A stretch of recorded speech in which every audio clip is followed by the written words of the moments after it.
Hey there, sleepyheads. Welcome back to the channel. Before we drift into tonight's tale of a day in the life of Ooo, I'd love to know where in the world are you watching from tonight? And what time is it for you right now? Drop it in the comments below. It's always magical seeing how far and wide this sleepy little community reaches. All right, lights low, blankets up. Let's begin. The world of Ooo begins not with noise, but with stillness. A silence so deep it almost feels alive, the kind that hums faintly in your chest when the first light of morning touches the edge of the horizon. The sky glows pale blue over a land that has learned how to grow again. The ruins of the old world lie scattered like ancient bones, sunken buildings half swallowed by moss, bridges draped in vines, and broken machines long since claimed by nature. But here the ruins are not sad things. They are soft now, blanketed by the laughter of new life. From a cracked window in what once was a tall tower, a tiny bird made of glass flutters awake. Its wings chime quietly as they catch the sunlight, scattering rainbows into the mist. The bird sings a song like the sound of old wind chimes on a porch that no longer stands. In the valleys below, strange plants open their petals, releasing shimmering spores that drift like morning dust. The air smells of sugar and stone. Far away, a candy-colored river winds through what used to be a highway, its surface sparkling with pink reflections. Beneath the water, forgotten road signs glint faintly, relics of the time before magic came back to the earth. And yet, this world feels peaceful now. The age of chaos has passed. Ooo has learned to breathe again. The sun lifts higher, brushing warmth across the landscape. Its light catches on every surface, from the crumbling remains of steel to the glistening leaves of mutant trees that grew where cities once stood. There's something sacred in the quiet, a rhythm that feels older than time itself. Near the horizon, we can see the shadow of a mountain that isn't really a mountain at all. It's the shell of an old reactor, its jagged crown softened by centuries of moss. Some say it was this place, the heart of the Mushroom War, that cracked open the world and let the magic spill in. But in the dawn, it simply looks peaceful, like an old wound that finally stopped hurting. A gentle breeze passes through the ruins. It stirs the dust of forgotten ages and carries with it the faintest echo of a lullaby. Maybe it's just the wind, or maybe it's something older, the earth remembering what it used to be. A small snail moves slowly across a broken piece of concrete, its tiny eyes reflecting the rising sun. It pauses as if listening. Even the smallest creatures in Ooo seem aware of the day's quiet magic. The world here is strange, yes, full of candy people and shape-shifting dogs, but it's also profoundly alive. Everything hums with connection. Everything remember. Somewhere near the distant forest, a cluster of trees begins to sway in perfect unison, though there's no breeze to move them. Their roots pulse softly with bioluminescent light, faint green veins glowing under the bark. Perhaps it's old magic stirring again, waking with the sun. And among the roots, half buried in soil and moss, rests a human relic, a cracked helmet, its visor fogged and faded. A bird has built a nest inside it. 3 tiny eggs lie there, warmed by the morning light. A symbol, maybe, of what this world has become. A merging of what was and what is. In the distance, faint smoke curls upward, not from fire or destruction, but from breakfast. A treehouse on the edge of a forest, its branches stretching toward the light, its windows glowing with early warmth. But we'll drift there soon. For now, we linger with the dawn, the quiet breath before Ooo fully wakes. Beneath the clouds, old rivers glimmer, weaving silver ribbons through meadows of strange color. Some patches of grass are blue, some sparkle faintly as if dusted with sugar. Magic doesn't follow rules here. It seeps through the soil, changing things, giving them a second chance at life. The morning birds, or what once were birds, rise into the air. Their feathers shimmer with soft gradients of green and gold. Some have two heads. Some sing in harmonies that make the air vibrate. It's beautiful and eerie all at once, a symphony of the world reborn. Far below them, a cluster of candy ants march through the cracked pavement of an ancient road. They're carrying tiny crystals that glow from within, harvesting the remains of last night's dew. To them, this is just another morning. To us, it's a glimpse of how deeply life in Ooo has adapted, how nature and magic coexist, not in conflict, but in quiet harmony. And as the sunlight spreads, it touches the old ocean, now calm and milky blue. The waves lap against what used to be a harbor. Rusted ships, their hulls encrusted with coral candy and crystallized salt, stand half buried in the sand.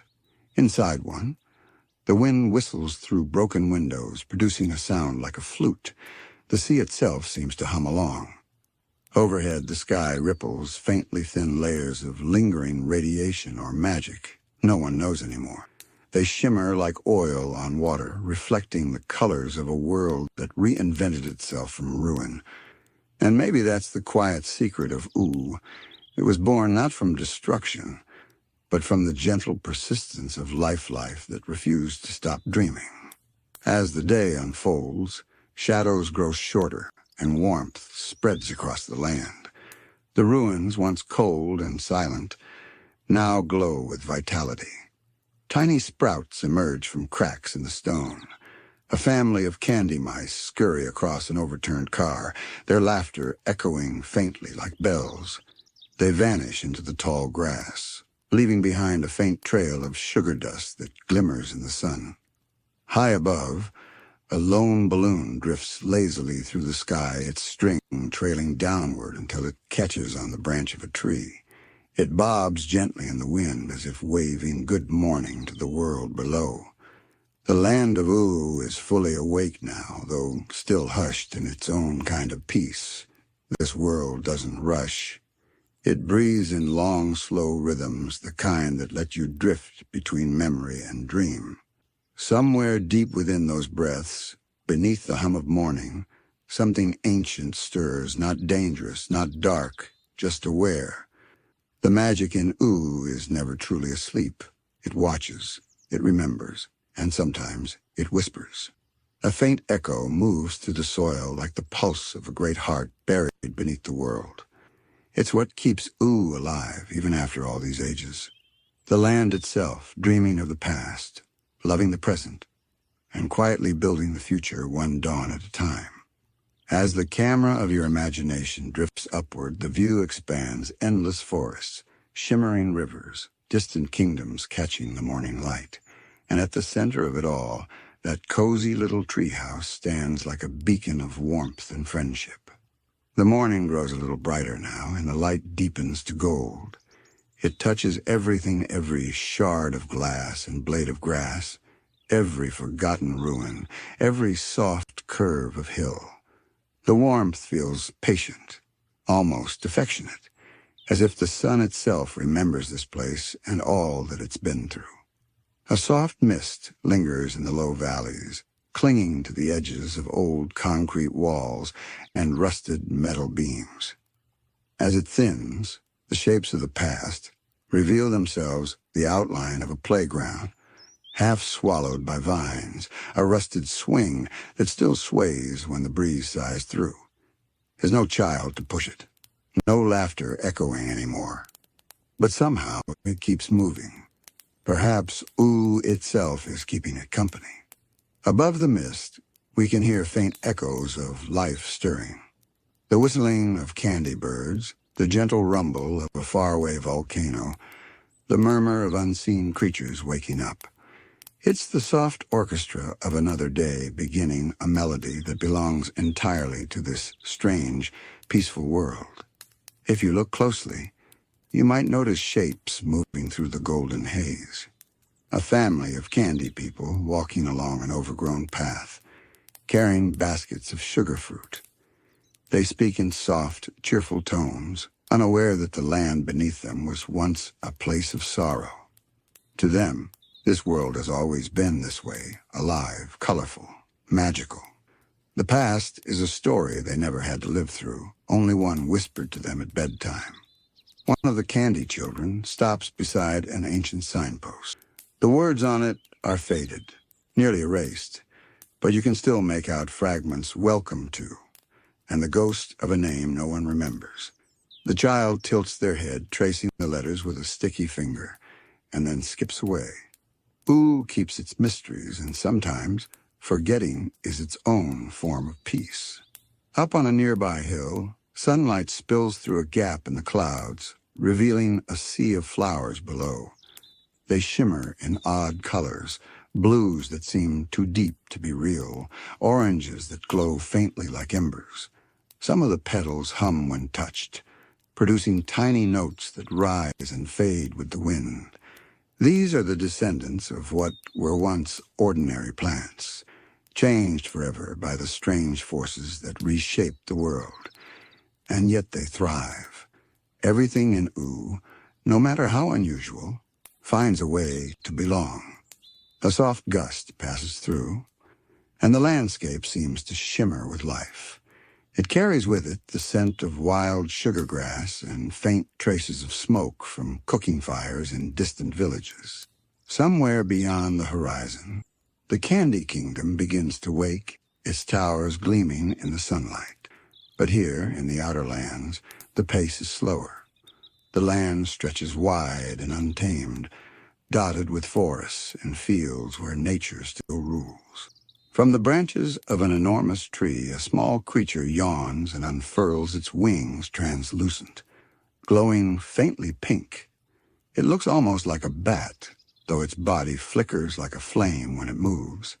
It hangs upside down for a moment, blinking lazily before taking flight.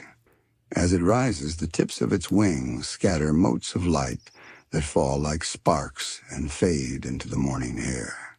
Below, the ruins whisper to each other as the day grows stronger. Old machines hum softly, powered not by electricity but by the faint memory of purpose. A cracked vending machine still glows faintly, its screen flickering with static symbols. For a heartbeat, an image flashes the logo of a long-lost brand, something that once meant home to a world now gone. Then the screen fades again, content to sleep a little longer. Ooo has a way of holding on to fragments of what once was, not perfectly, not clearly, but gently, as if even decay deserves tenderness. A broken robot arm lies half-buried under a tree root covered in moss. Tiny mushrooms grow from its joints. The forest has claimed it, reshaped it, made it part of the living world once more. In the distance, the faint sound of laughter drifts through the air, soft and playful, carried on the wind. Maybe it's the sound of adventure already beginning. Or maybe it's just the echoes of old joy, still lingering, refusing to fade. The sunlight finally reaches the far edges of the wasteland, glinting on the water and the broken glass of forgotten towers. The mist dissolves completely now, revealing more of Oo's color shades that feel impossible, dreamlike. The grass looks like brushed velvet, the sky like painted silk. Everything seems just a little too bright, too gentle, as if the land itself is aware of being watched. A breeze runs through the tall grass, and it bends like a wave. For a moment, the world seems to breathe in unison. The trees, the rivers, the creatures hidden beneath the soil. Ooo isn't just a place. It's a living dream, one that continues to right itself with every sunrise. And from that dream, we begin to sense the gentle pull of familiarity, a warm home waiting just beyond the horizon. A smell of breakfast, a hint of laughter. The treehouse, Finn and Jake's treehouse, where morning is not just a time of day, but a small celebration of friendship and peace. The world has awakened fully now. The ruins no longer seem lonely. They're part of something greater, a foundation beneath the magic of today. As the light climbs higher, the last shadows of night retreat into the woods, leaving behind the promise of another strange, beautiful day in the Land of Ooo. And somewhere deep within that promise, a new sound begins, the faint crackle of a stove, the bubbling of syrup, the hum of an old tune sung by someone who still believes that every day, no matter how strange, can begin with warmth and love. The sun now sits comfortably above the horizon, bathing Ooo in a soft, honey-colored light. The world looks alive in its own sleepy way, stretching and yawning as if it too has just woken up from a long dream. Dewdrops cling to every surface, tiny jewels that glimmer on blades of grass and along the edges of broken metal. When the wind stirs, they roll gently, catching the light before slipping into the soil as if even the morning itself is exhaling. Down by the river, the water moves slow and deliberate, winding through the remnants of a place that once buzzed with human life. Pieces of a broken bridge still rest in the shallows, their metal beams now homes through coral-like growths. A family of tiny, bubble-bodied creatures float nearby, their translucent forms shimmering in shades of pink and blue. They drift with the current, occasionally bumping into each other with quiet pops that sound almost like laughter.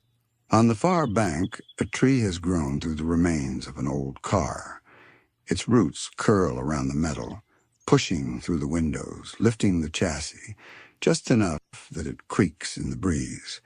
Birds have built nests inside what was once a dashboard, and the steering wheel is wrapped in ivy. Life, it seems, has found a way to make everything its own. The air carries faint melodies, the distant hum of candy insects, the echoing calls of unseen beasts far beyond the hills. If you listen closely, there's a rhythm to it all. Not music exactly, but a steady, living heartbeat that resonates through every part of the land. It's as though Ooo itself is breathing slow, steady, eternal. A patch of wildflowers sways in that rhythm, and among them, a small shape stirs. A sleepy-eyed, fox-like creature with fur that flickers between colors blue, green, then gold stretches and yawns. It tilts its head toward the rising sun and blinks as if trying to remember something important from a dream. For a brief moment, it seems to recognize the world around it, the trees, the ruins, the faraway mountains, and then it simply trots off into the tall grass, content to let the day unfold without purpose. That's how mornings in Ooo tend to be. Unhurried, gentle, each creature, each plant, each gust of wind follows its own quiet rhythm, yet somehow it all fits together. The chaos that once defined the world feels softened here, melted into something kind. If we were to drift higher through the warming air, we'd see the full sweep of this strange new earth. Great forests of every hue, sparkling rivers, and the faint outlines of places shaped by time and magic. There are territories of ice and flame, kingdoms built from candy and glass, and endless stretches of wild land untouched by rulers or maps. But right now, everything is still. It's the early calm before Ooo begins its daily dance. The light begins to move differently now, shifting with purpose. It finds its way through the thick leaves of a massive tree, illuminating the home that sits nestled within its branches. The wooden walls are patched and uneven, stitched together from memories and scavenged scraps. Bottles hang by strings, catching the light and scattering it into glimmering specks across the grass below. The sound of laughter echoes faintly from inside, low and warm, carrying easily through the open windows. But before we go there, before we step into that space of pancakes, music, and simple joy, let's linger just a little longer in the quiet edges of morning. There's something about the first hours of Ooo that feels sacred, as if every sunrise rewrites the world, washing away whatever came before. A faint shimmer glows in the distance just at the edge of vision. Maybe it's sunlight reflecting off a piece of glass, or maybe something else, a ripple of old energy stirring beneath the surface. The land remembers the magic that reshaped it, the power that turned destruction into rebirth. Every rock and river carries traces of it, a pulse that hums just under the threshold of sound. In one forgotten clearing, a cluster of ancient machines still stands half buried in vines. Their screens flicker to life for a few moments as the sunlight touches them, casting faint holographic images, the outline of human faces, a calendar frozen on a date centuries past. The light fades and the ghosts disappear. Only birds remain, nesting in their hollow frames, unbothered by the echoes of what came before. It's in moments like these that Ooo feels almost sentient, aware of its own history, aware of the balance it keeps between decay and renewal. The world here is neither asleep nor awake, but something in between. A dream caught halfway to morning. A single petal drifts across the air, carried by an unseen current. It floats past the remnants of the machines, past the trees, across the meadow where the air begins to warm. It dances along the breeze, light as thought, until it comes to rest at the base of that great tree, the one crowned with a house that smells faintly of maple syrup and morning. The camera of our imagination draws closer now through the swaying branches, up toward a window where golden light spills out like a gentle heartbeat. Inside, a song is playing, faint, cheerful, familiar.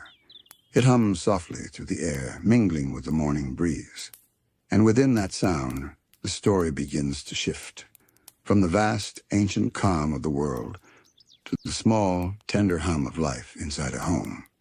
The world of Ooo, reborn from ruin, now gathers its magic into the warmth of one ordinary morning, a morning that belongs to Finn, Jake, and the quiet, beautiful rhythm of their everyday lives.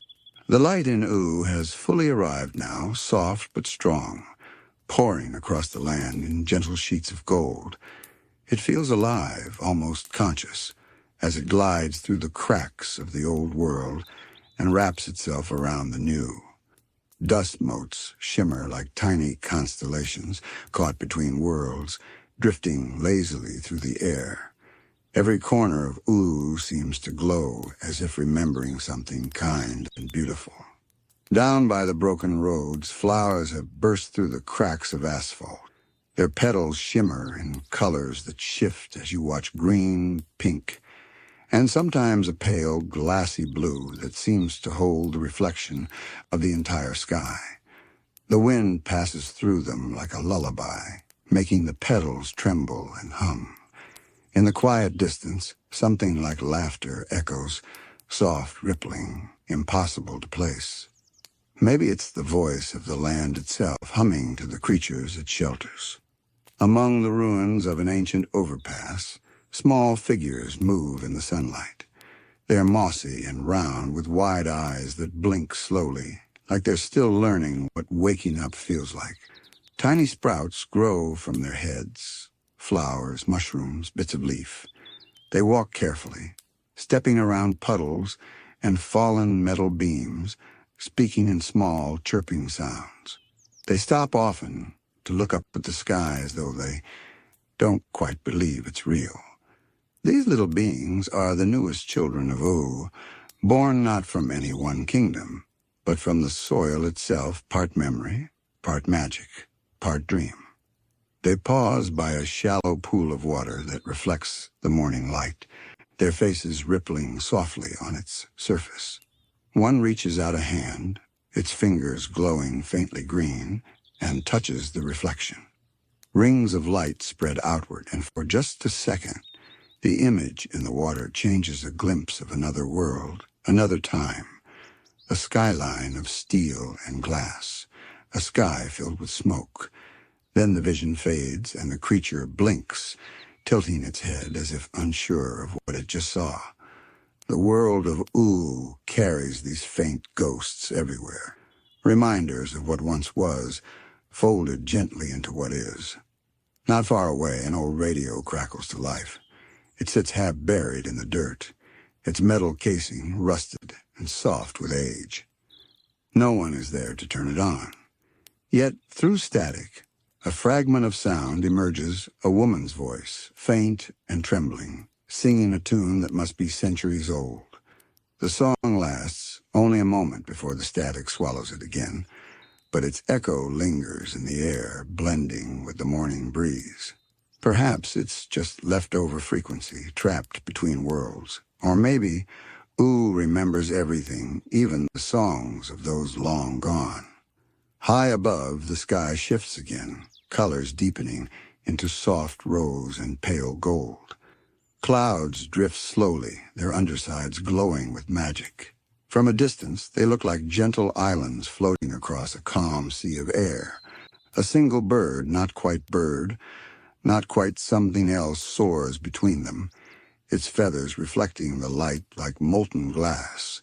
It calls out, a sound that feels older than language, and its echo fades into the quiet hum of Oo's heartbeat. Beneath that vast sky, the land continues to stir. The trees sway in easy rhythm, their leaves whispering secrets to one another. Rivers carry the songs of the mountains down into the valleys where they mingle with the laughter of candy people and the rustle of grass. Everything feels connected here, not by order, but by harmony. Chaos has softened into melody. The old world's noise has melted into calm. In the distance, the treehouse stands tall among the green, a single warm spark in an endless dreamscape. Its windows catch the morning light, reflecting it back into the world like small sun. A wooden ladder dangles lazily against the trunk, creaking now and then as the breeze passes through. The leaves around it shimmer like emerald glass, and in their shade, the air smells of maple and morning dew. Inside, faint motion stirs, the soft thump of footsteps, the stretch of a yawn, the sound of a stove clicking to life. A voice, bright, youthful, content, hums a melody that drifts out the window and mingles with the song of the wind. The voice belongs to Finn, though we won't see him just yet. For now, the sound is enough the tone of someone who greets the morning not with fear or sorrow, but with quiet joy. This is how Ooo begins each day, with life layered upon life, silence blending with sound, memory folding into presence. A world once shattered, now whole in its own strange way. Every sunrise is an act of remembering and of forgiving.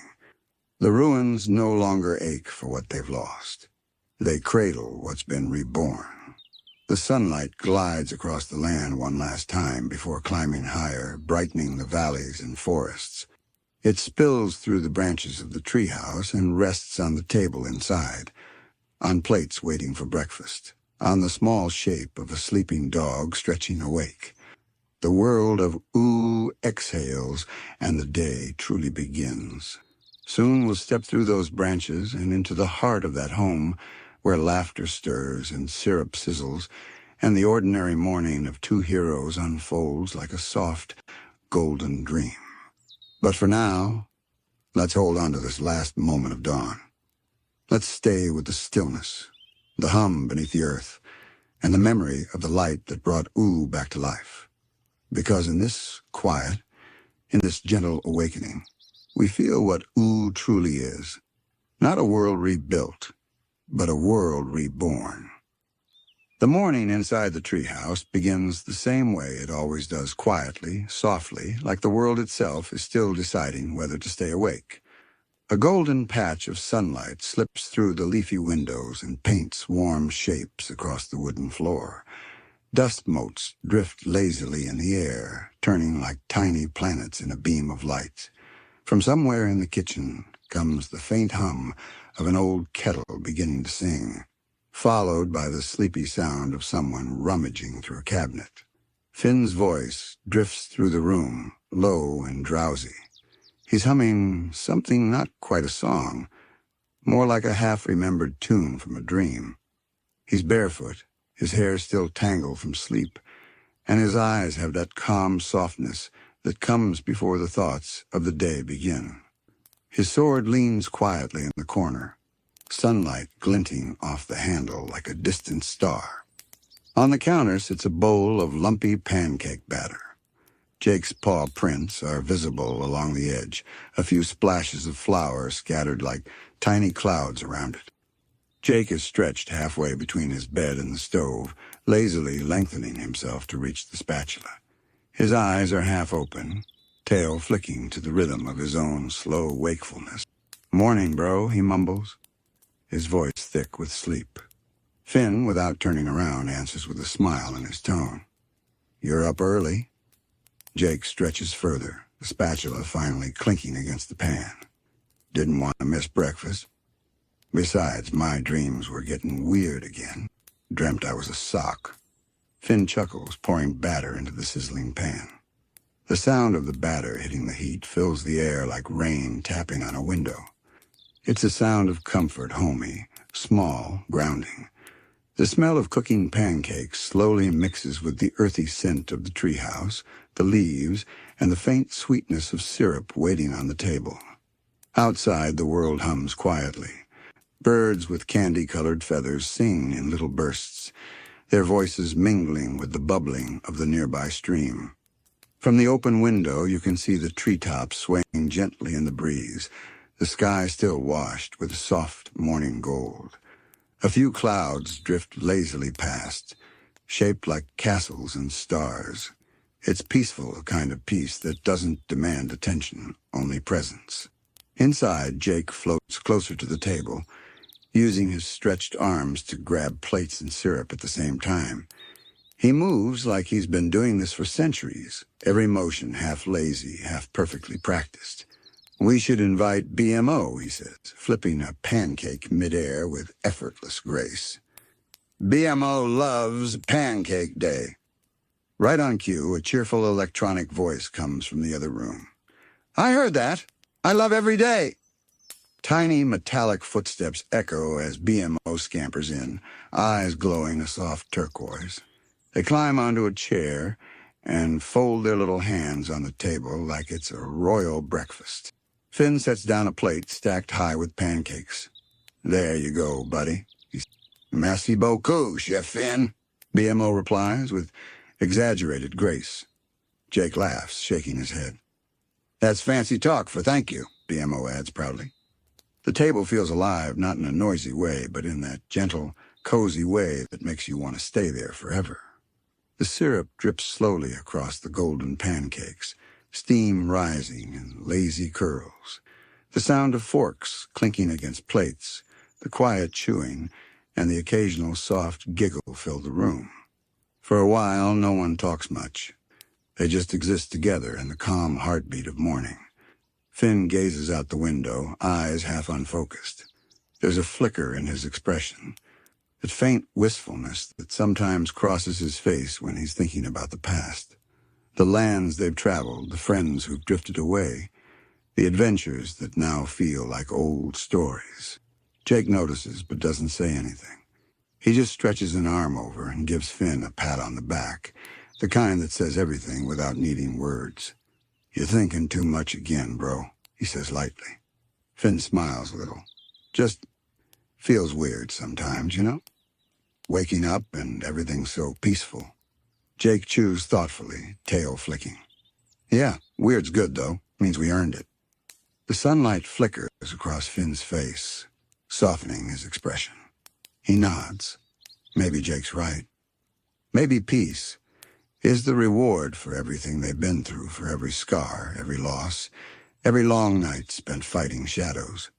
Maybe mornings like this are what they were all meant for. BMO, blissfully unaware of the heaviness in the air, suddenly raises their fork like a tiny sword. "To pancakes," they declare proudly. Jake raises his own fork, chuckling. "To pancakes," he echoes. Finn laughs quietly, joining in.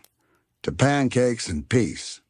Their forks clink together, a small, playful toast that seems to echo far beyond the walls of the treehouse. Outside, a gentle breeze carries the sound through the branches.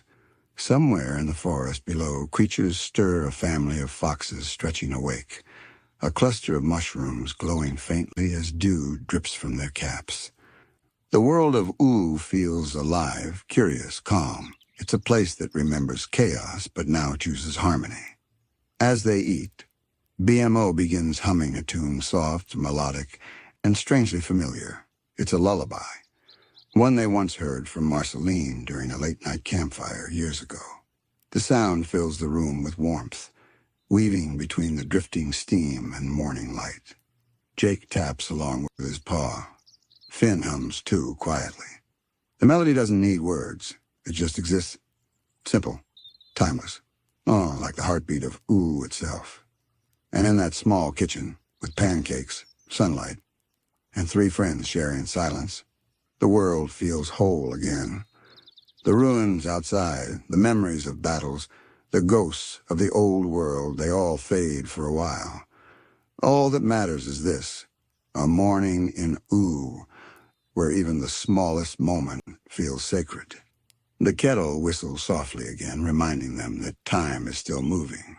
But inside the treehouse, the morning stretches on, unhurried and eternal, a gentle pause between the adventures of yesterday and the mysteries waiting in the day ahead. After breakfast, the air in the treehouse feels a little lighter, like the warmth from the pancakes has settled into the wood itself. Jake has melted into a lazy puddle on the floor, belly full and eyes half closed. His body stretches over the rug like liquid sunlight, one paw resting on his chest, the other dangling lazily in the air. BMO hums while stacking the dishes, carefully rinsing each one in a bowl of soapy water. They hum the same soft tune from before, though now it sounds a little brighter, more awake. Every clink of a plate is followed by a gentle ta-da, as if each clean dish were a victory. Finn sits by the window, knees drawn up, gazing outside. His plate still has a few crumbs left, but he doesn't seem to notice. The forest beyond is alive, shimmering faintly with the glow of early sun. A few candy bees flit through the air, their tiny wings leaving faint trails of color behind. Somewhere far off, the sound of a waterfall mingles with bird song. He watches the horizon.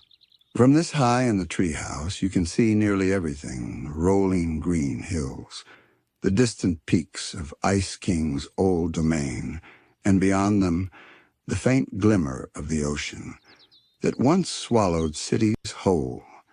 It's strange to think how much has changed. There was a time when each of those places meant danger or discovery, when every sunrise promised a new quest. But now, things are softer, gentler. He sighs, not out of sadness, but reflection. "Hey, Jake," he says quietly.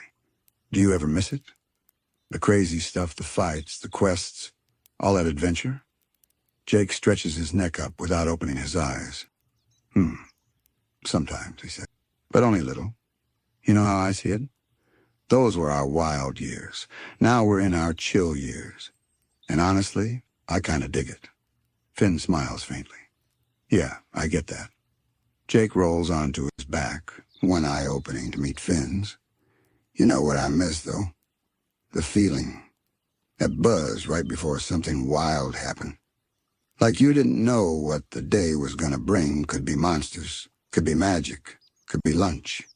He laughs softly, the sound like a lazy bark. But then again, maybe this is his own kind of magic. BMO hops down from the counter and waddles over, face beaming.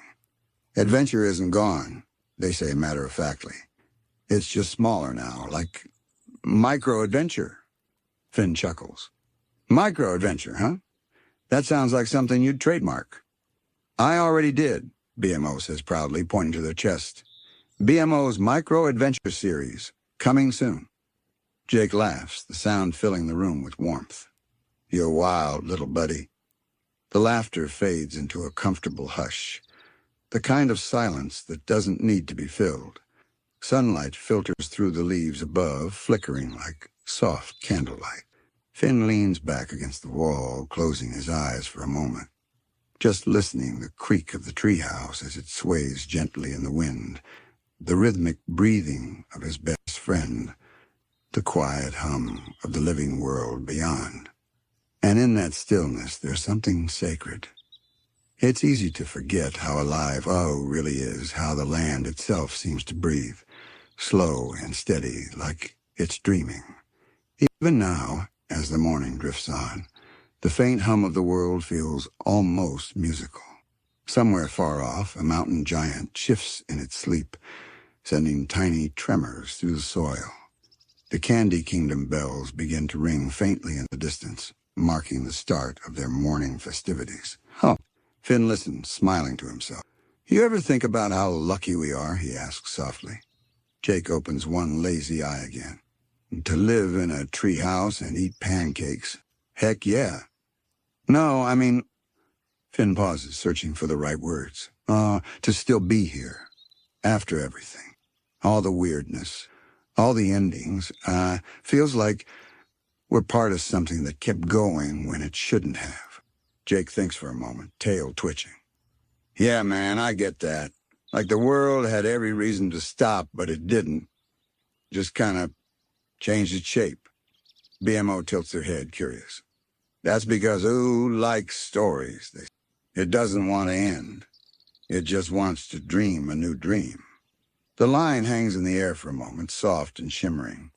Finn turns to look at BMO, a faint smile tugging at his lips. Dream a new dream, huh? It's actually really beautiful. Thank you, BMO says proudly. I read it on a fortune cookie. Jake bursts out laughing again, and even Finn can't help but join in. The laughter ripples through the treehouse like sunlight scattering on water. When the laughter fades, the day feels ready to begin. The warmth of the morning meal lingers, but outside, the forest calls softly with rustling leaves, distant voices, and the faint scent of something blooming. Finn stands, stretches, and buckles his sword to his belt. It's not out of necessity, more like habit or comfort. Jake watches him with a sleepy grin. You're not really planning to fight anything today, are you? Finn shakes his head. Nah, just might take a walk. Feel the day a bit. All right, Jake says, sinking deeper into the rug. Wake me up if you find adventure. Finn smiles. I probably will. And with that, the morning begins to move again, soft, slow, and full of quiet promise. Finn steps out onto the wooden balcony of the treehouse, stretching his arms toward the pale morning sky. The breeze greets him, gently cool, alive, scented faintly with dew and sweet sap. From this height, he can see the world stretching endlessly in every direction, glowing under the soft embrace of sunlight. The canopy of trees ripples like an emerald sea, and somewhere beyond it, the faint glimmer of Bubblegum's towers catches the light. He leans against the railing for a moment, taking it all in. There's something sacred about mornings in Ooo, a fragile calm, as if the land itself is sighing with relief after another long night of strange dreams. The ruins of the old world lie hidden beneath layers of moss and grass, their edges softened by time. Nature has taken back what it lost, turning what once was broken into something quietly beautiful. Inside, Jake snores gently, and BMO hums a digital melody that drifts through the open window. Finn smiles. The sound of home feels comforting in a way adventure never quite was. Adventure thrilled the blood, but this soothes the soul. He climbs down the rope ladder, his boots tapping softly against each wooden rung. When he reaches the ground, the morning feels bigger, alive with texture and sound. The grass brushes against his legs, cool and damp. The forest hums around him, a chorus of unseen life. Tiny spirits, the kind that flicker like candlelight, drift lazily through the underbrush. They don't seem to notice Finn, or maybe they do and simply choose to let him pass. The stream nearby gurgles with a content rhythm. He kneels beside it, cupping water into his hands and splashing his face. The chill wakes him fully. When he looks into the reflection, he sees Not the boy who once raced across the Land of Ooo with reckless energy, but someone a little older, quieter. There's still wonder in his eyes, but it's a gentler kind now, the kind born from gratitude rather than curiosity. As he drinks, he spots something glimmering faintly on the far bank, a small metal object half buried in the mud. He crosses over and picks it up, brushing away the dirt. It's an old coin, tarnished and warped, stamped with a symbol he doesn't recognize. Maybe from before the Great Mushroom War. Maybe from a kingdom that only exists now in memory. He turns it over in his palm, feeling the weight of it. A remnant of the world that came before. Another whisper from the past. Finn has found thousands of things like it over the years, relics scattered like echoes. Each one a reminder that Ooo was built upon something forgotten, something that lived and ended long ago. He pockets the coin and stands looking toward the distant hills. A gentle mist curls along the ground, shifting like breath. The air feels heavy with quiet magic, the kind that doesn't shout or sparkle, but simply exists. Every leaf, every stone, every ripple of water hold memory. As Finn starts walking, the forest seems to awaken with him. Small creatures peek out from burrows, round-eyed chipmunk spirits, translucent frogs that sing in two voices, and a family of floating puffballs that drift lazily between branches. They all seem to recognize him, the human boy who once saved their world. "Morning," he says softly to them, almost out of habit. The puffballs respond with a chorus of tiny squeaks that sound suspiciously like laughter. He walks until the trees thin and the landscape opens into a wide field. The grass sways like a green ocean, dotted with glowing mushrooms and clusters of tiny, dancing lights. Somewhere nearby, a distant mechanical hum rises faint but rhythmic, like the heartbeat of an ancient machine still ticking away beneath the earth. Finn pauses, listening. He's heard that hum before deep under Ooo, in the tunnels where machines and magic intertwine. He's always wondered what exactly still lives down there. Some say it's the last remnants of humanity's creations, still running without purpose, guided only by fading code and forgotten intentions. Others believe the hum is something older, a pulse from the world itself. But Finn doesn't dwell on it long. He's learned not to chase every mystery anymore. Some things are better left as soft questions whispered to the wind. He plucks a wildflower from the ground, its petals glowing faintly in the sunlight, and twirls it between his fingers as he walks. The petals shimmer, releasing tiny sparks of pollen that float upward like miniature stars. He smiles. "Good morning, Ooo," he says under his breath, almost like a greeting to an old friend. The wind stirs in response, rustling through the tall grass as if answering back. It feels alive, playful, knowing. When he turns back toward the treehouse, he sees Jake standing at the top of the ladder, stretching wide, his body forming a wobbly arch between two branches. "You're already up and wandering?" Jake calls out, a voice carrying faint amusement. "Just checking on the morning," Finn replies, smiling. Jake grins, his ears flopping as he calls down. "Well, don't forget we've got BMO's micro-adventure scheduled for after lunch. They've been setting up props all morning. There's a cardboard dragon involved, I think." Finn laughs. "Can't miss that." The sound of their laughter echoes softly across the field, mingling with the wind, the hum of the earth, and the distant chime of Candy Kingdom bells. For a fleeting moment, it feels like time itself has slowed, or maybe stopped altogether. Breakfast is over. The day has truly begun. And Ooo, as always, hums quietly beneath their feet, alive, remembering, dreaming. By the time Finn climbs back up into the treehouse, the sunlight is deepened, no longer soft and gold, but warmer, richer, full of life. The smell of syrup still lingers faintly in the air, mixed with the scent of old wood and fresh leaves. Jake has morphed himself into a hammock between two beams, eyes half shut, gently swaying in the breeze that drifts through the open window. BMO stands nearby on a stool, wearing a paper chef's hat and adjusting a makeshift camera made of tin and string. The lens gleams faintly in the light. BMO, Finn says with a smile. What are you doing? BMO turns, voice brimming with enthusiasm. We are making a cooking show. Breakfast Part 2, for archival purposes. They gesture dramatically to the counter, where a small plate of leftover pancakes sits beside a banana and an empty syrup bottle. Jake opens one eye and, didn't we just eat breakfast? This one is for art, BMO replies, completely serious. Finn chuckles and sits at the table, watching as BMO begins narrating their culinary masterpiece in a voice that's equal parts regal and robotic. Today, they announce, we will create the perfect post-breakfast snack, Syrup Banana Fusion Deluxe. They pick up the banana and dramatically slice it into uneven chunks. Syrup drips slowly down the pieces, pooling like amber sunlight. Jake rolls over, groaning with amusement.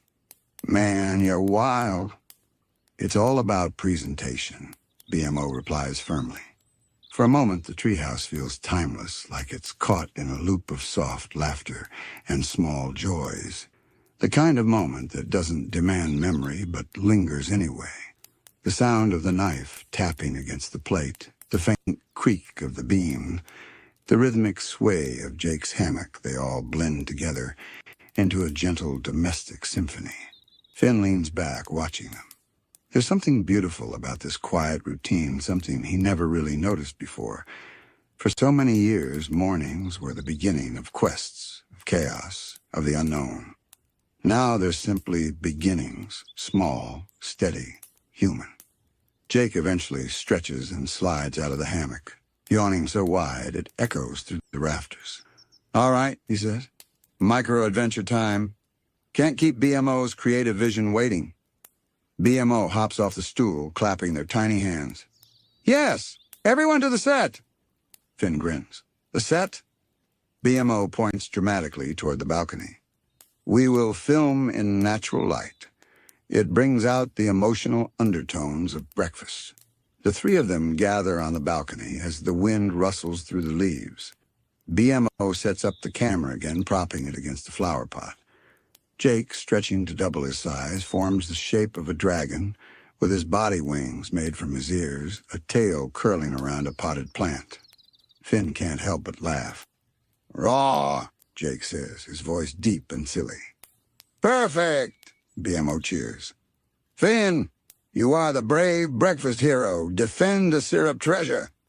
Finn draws his wooden practice sword, a relic from their quieter days, and takes a mock stance. For the pancakes of honor, Jake growls playfully, his dragon form swaying. Finn charges, laughing, sidestepping imaginary fire, and tapping Jake's tail with the wooden blade. The fight is clumsy, gentle, and filled with laughter. BMO's voice narrates dramatically. And so, the hero defeated the beasts and restored syrup balance to the realm. Jake collapses into a heap, giggling. Finn raises his sword in mock triumph, and even the trees seem to join in their leaves shaking softly in the wind like applause. When it's over, the three of them flop down on the balcony floor, catching their breath. Sunlight filters through the branches, leaving golden patterns across their faces. The laughter fades into a deep, content silence. Finn looks up at the sky, where faint traces of cloud drift lazily by. You know, he says softly, I used to think adventure was about fighting monsters and finding treasure. But I think it's this too, days like this. Jake turns his head, his voice gentle now. Yeah, man. Maybe adventure's just about living. Being here, not missing the small stuff. BMO nods, their digital face glowing softly. The small stuff is where the big feelings live. The world outside hums in agreement. The wind carries the scent of honey and pine through the branches. Somewhere far off, a sugar bird sings its two-note song, a melody that's become part of Oo's morning rhythm. Finn closes his eyes, soaking it in the warmth of sunlight, the comfort of home, the quiet pulse of a world still healing. He remembers all the times he woke up to chaos, to danger, to the endless call of adventure.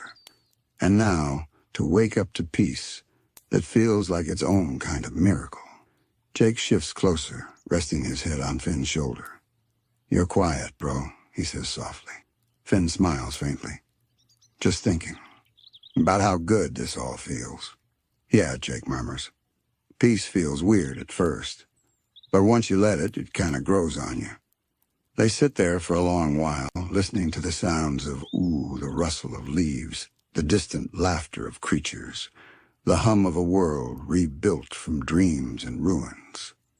The day has only just begun, but already it feels whole, filled with the small, perfect moments that make up the heart of a life. And in the quiet after breakfast, as sunlight spills through the trees and the land breathes around them, Ooo feels alive in every direction, vast and gentle, strange and beautiful, eternally waking from the long, sweet dream of dawn. The sun climbs higher above the treetops, spilling light across the Candy Kingdom until the streets begin to shimmer, like they've been dusted with sugar. Finn and Jake walk side by side down the cobblestone path leading toward the heart of the kingdom, the distant hum of cheerful chatter growing louder with every step. The morning air is warm now, carrying scents of caramel, peppermint, and something faintly citrus. Each breeze feels like it's been sweetened by the very air of this place. The Candy Kingdom has always been a strange kind of paradise, a city made of joy and fragility. Every corner glows with color. Cotton candy banners sway lazily above the market square. Gumdrop lanterns bob on thin strings. The sunlight bends through glass jars of jelly and sugar syrup, scattering little rainbows across the cobblestone. Even the shadows here seem soft, tinted in pink and gold. Jake stretches his arm behind his head, grinning. "Man, I never get tired of this place," he says, his eyes scanning the stalls. "It's like walking into a dream you can eat." Finn chuckles. "Just don't actually eat the buildings this time, okay?" "Hey," Jake replies, mock offended. "That was one time. And it looked like a giant cookie. Anyone would have made the same mistake." They both laugh, the sound folding into the gentle rhythm of the marketplace. Around them, candy citizens move about their morning routines with unhurried grace. Peppermint butlers glide past with baskets of sugar fruit. Marshmallow vendors fluff their wares into perfect shapes, steam rising as they toast them over caramel coals. Children made of gum giggle as they chase each other around Lollipop Fountain, and it sprays sparkling pink water into the air. The whole scene feels alive, pulsing with quiet happiness. There's a rhythm here, the steady hum of life, the sound of spoons clinking in glass jars, the low murmur of conversation. Everything moves like part of a soft song. Finn and Jake make their way toward a stall run by a cinnamon bun merchant with a frosting-covered apron. The smell of warm spice hits them before they even get close. "Morning, heroes," the merchant says, smiling wide. "You're just in time. Fresh batch out of the oven." Jake's eyes light up. "You're speaking my language, buddy." They each take one still warm, the glaze dripping down the sides. Finn bites into his first, the sweetness melting instantly on his tongue. It's simple, but perfect, comforting, like it was baked just for this kind of morning. "You ever think about how the Candy Kingdom always smells happy?" Finn says softly after a while. Jake nods, licking frosting from his paw. "Yeah, man. It's like the air's got a sugar soul."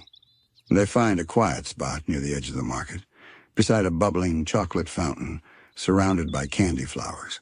Finn sits cross-legged watching the crowd. There's something deeply peaceful about the way everyone here moves, so sure in their routines, so certain that the day will be kind to them. For so long, Finn knew Ooo as a land of chaos, unpredictable, wild, dangerous. But here, in this bright place rebuilt from the ruins of old, he sees something else, the possibility of normalcy, of peace that lasts. Jake nudges him gently. "You're thinking heavy thoughts again, huh?" Finn smiles a little. "Just remembering how far we've all come. Used to be every time we came to the Candy Kingdom, there was a crisis. Monsters, magic, disasters. Now it's just people living their lives." Jake leans back, folding his arms behind his... "Yeah, PB really built something special, huh? All that science, all that heart. It's like she turned chaos into candy." Finn laughs quietly. As one way to put it. As they sit there, a group of candy musicians begins to play near the fountain. Soft, bouncy notes from a candy flute and a jelly drum. The melody drifts through the air like sunlight through syrup. A few gumdrop kids start dancing, their movements clumsy but full of joy. Finn watches them with a faint smile. "You know what's funny?" he says after a while. "When I was younger, I thought being a hero meant fighting stuff. Dragons, wizards, evil things. But now I think maybe it means keeping this," he gestures around them, "safe. The simple stuff. Pancakes in the morning, markets like this, music." Jake's ears twitch. "You're getting all philosophical on me again, bro." Finn grins. "Guess I've been hanging around too many candy philosophers." Jake laughs, shaking his head. "Hey, don't knock it. Deep thoughts go great with cinnamon buns." Their laughter melts into the music. The morning continues to unfold slow and golden. The candy folk move like a living current, flowing around them in pastel hues. The smell of caramel thickens in the air as someone begins roasting sugar almonds at a nearby stand. Finn watches as a young candy child hands a lollipop to an elderly gumdrop, the exchange simple but full of kindness. It's moments like these, quiet, unnoticed, that seem to pulse with the heart of Ooo, a land that once survived the end of the world, now full of sweetness and light. And yet beneath all that peace, Finn senses something deeper. Not darkness exactly, but memory, the faint hum of what Ooo used to be. The Candy Kingdom's streets, for all their color and cheer, still rest atop ancient ground. The stones beneath the cobblestones are remnants of the old world, the bones of cities long gone, now hidden beneath layers of sugar and sunlight. He runs his hand along the warm brick beside him. It hums faintly under his touch, alive in its own quiet way. He wonders if the land remembered, if somewhere deep beneath the sweetness, the echoes of the old world still whisper in the earth. Finn's thoughts drift as the soft chatter of the Candy Kingdom washes over him. Every sound here feels gentle, as if even noise itself knows not to disturb the calm. The faint creak of candy carts rolling over the stones, the rhythmic tapping of peppermint canes as candy folk walk past, the distant hum of laughter, it all blends into a serene lullaby of life. Jake stretches his limbs lazily and yawns, his body elongating across the fountain's base like a golden hammock. "Man, if I lived here, I'd probably never get up before noon," he says, squinting at the way sunlight scatters across the syrup-glazed rooftops. "It's too cozy. Everything smells like nap time." Finn chuckles, leaning back on his hands. "Yeah, it's kind of perfect. Almost unreal." "Exactly," Jake says, rolling onto his side.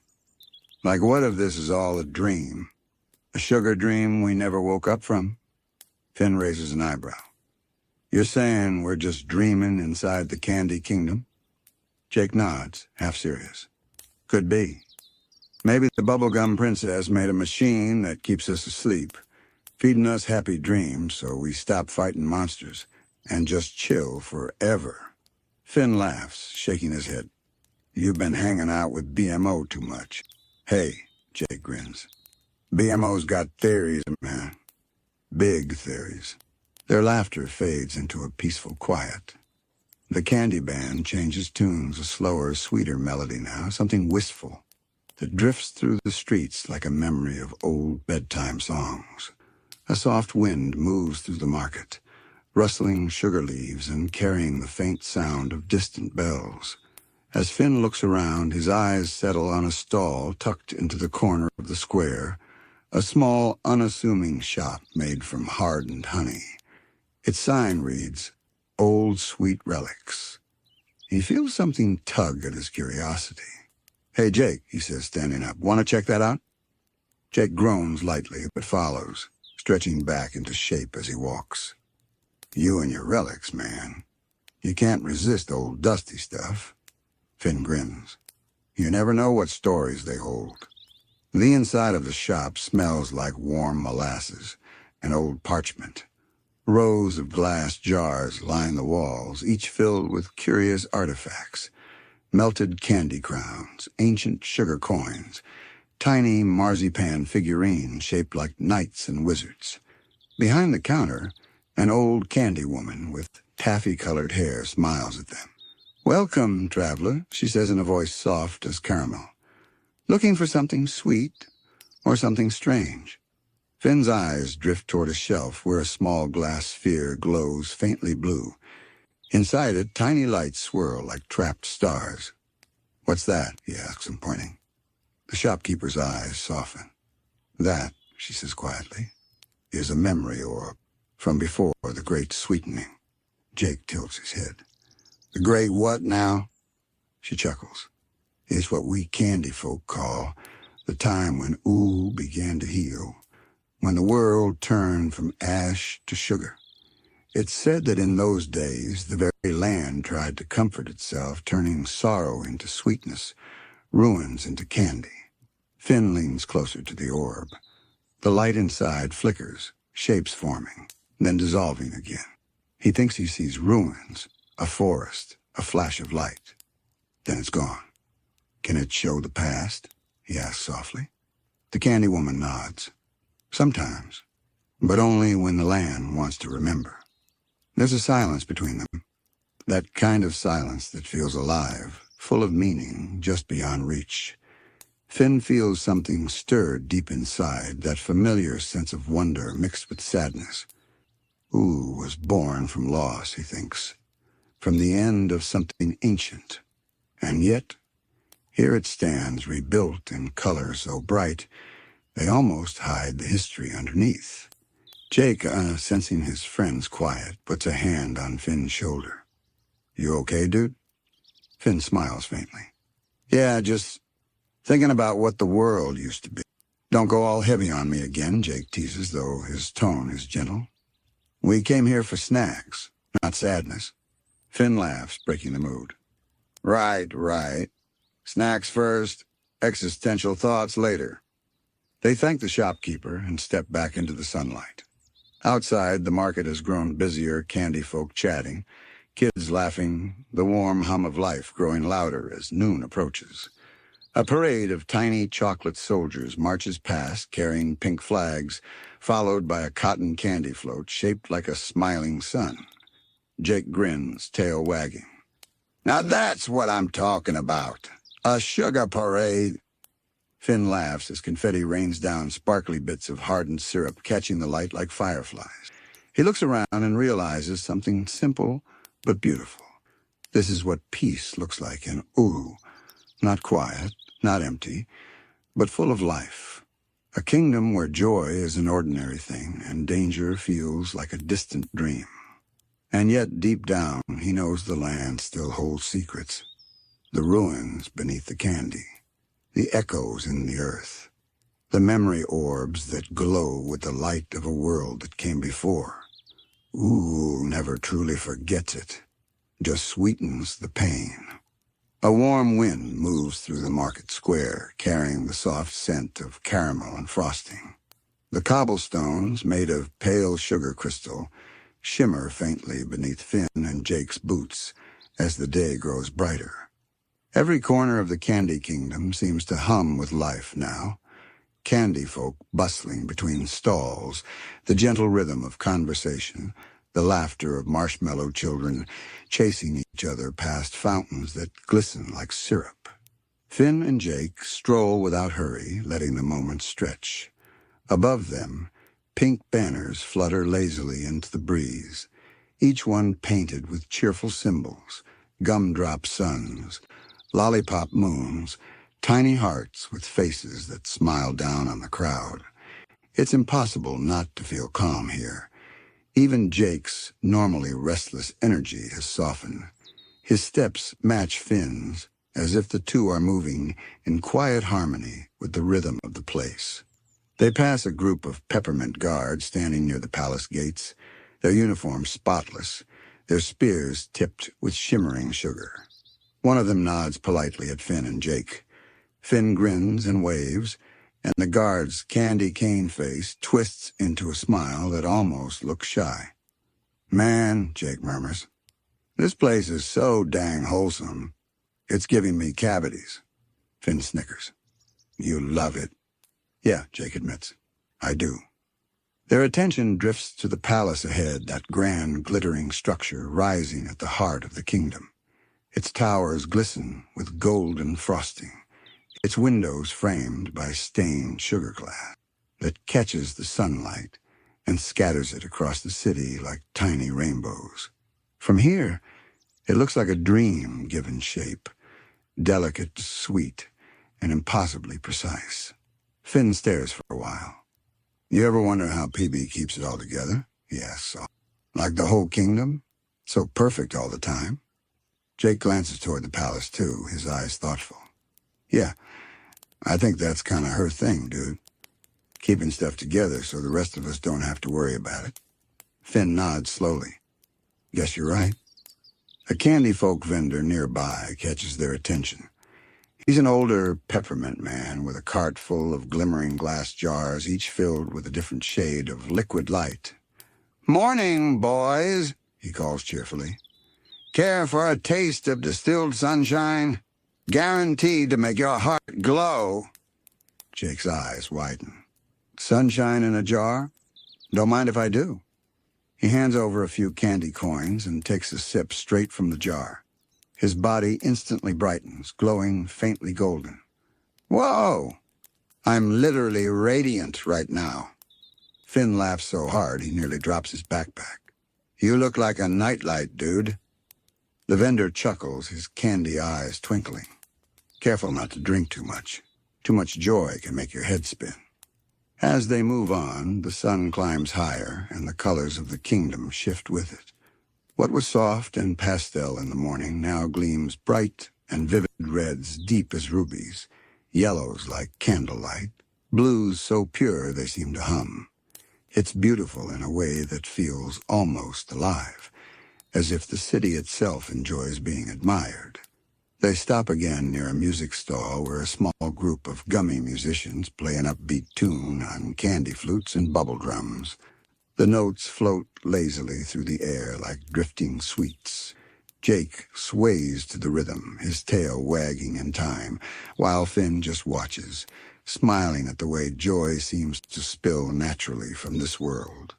And yet amid the happiness, something subtle lingers. Between the music and the laughter, Finn senses that quiet undertone again, that hum of history, the whisper of old magic that never truly fades. He looks toward the edge of the square where the candy stone gives way to green grass. Beyond that, the distant forest waves gently in the breeze, and the ruins of older times glint faintly in the sun. It's strange how close the two worlds live together, the sweetness of the present and the shadow of what came before. Jake notices his silence. "You're thinking about the orb again, aren't you?" Finn nods. "Yeah, I don't know. Makes me wonder what this place looked like before all this, before everything got sweetened." Jake squints at the horizon. "Probably not as chill, probably didn't smell like frosting either." Finn chuckles softly, but his thoughts linger. Still, there's something about Ooo. It's like it remembers everything, even when no one else does. Jake looks at him for a long moment, then smiles gently. "You're such a thinker, dude. You should write this stuff down sometime." Finn grins. "Maybe I will." The breeze picks up again, carrying a shower of tiny sugar petals through the air. They spin lazily, catching the sunlight.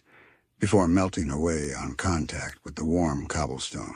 From somewhere deeper in the kingdom, the distant bell of the candy castle rings softly, marking midday. The sound is clear and calm, not commanding but comforting, like a reminder that time still moves even in a place so dreamlike.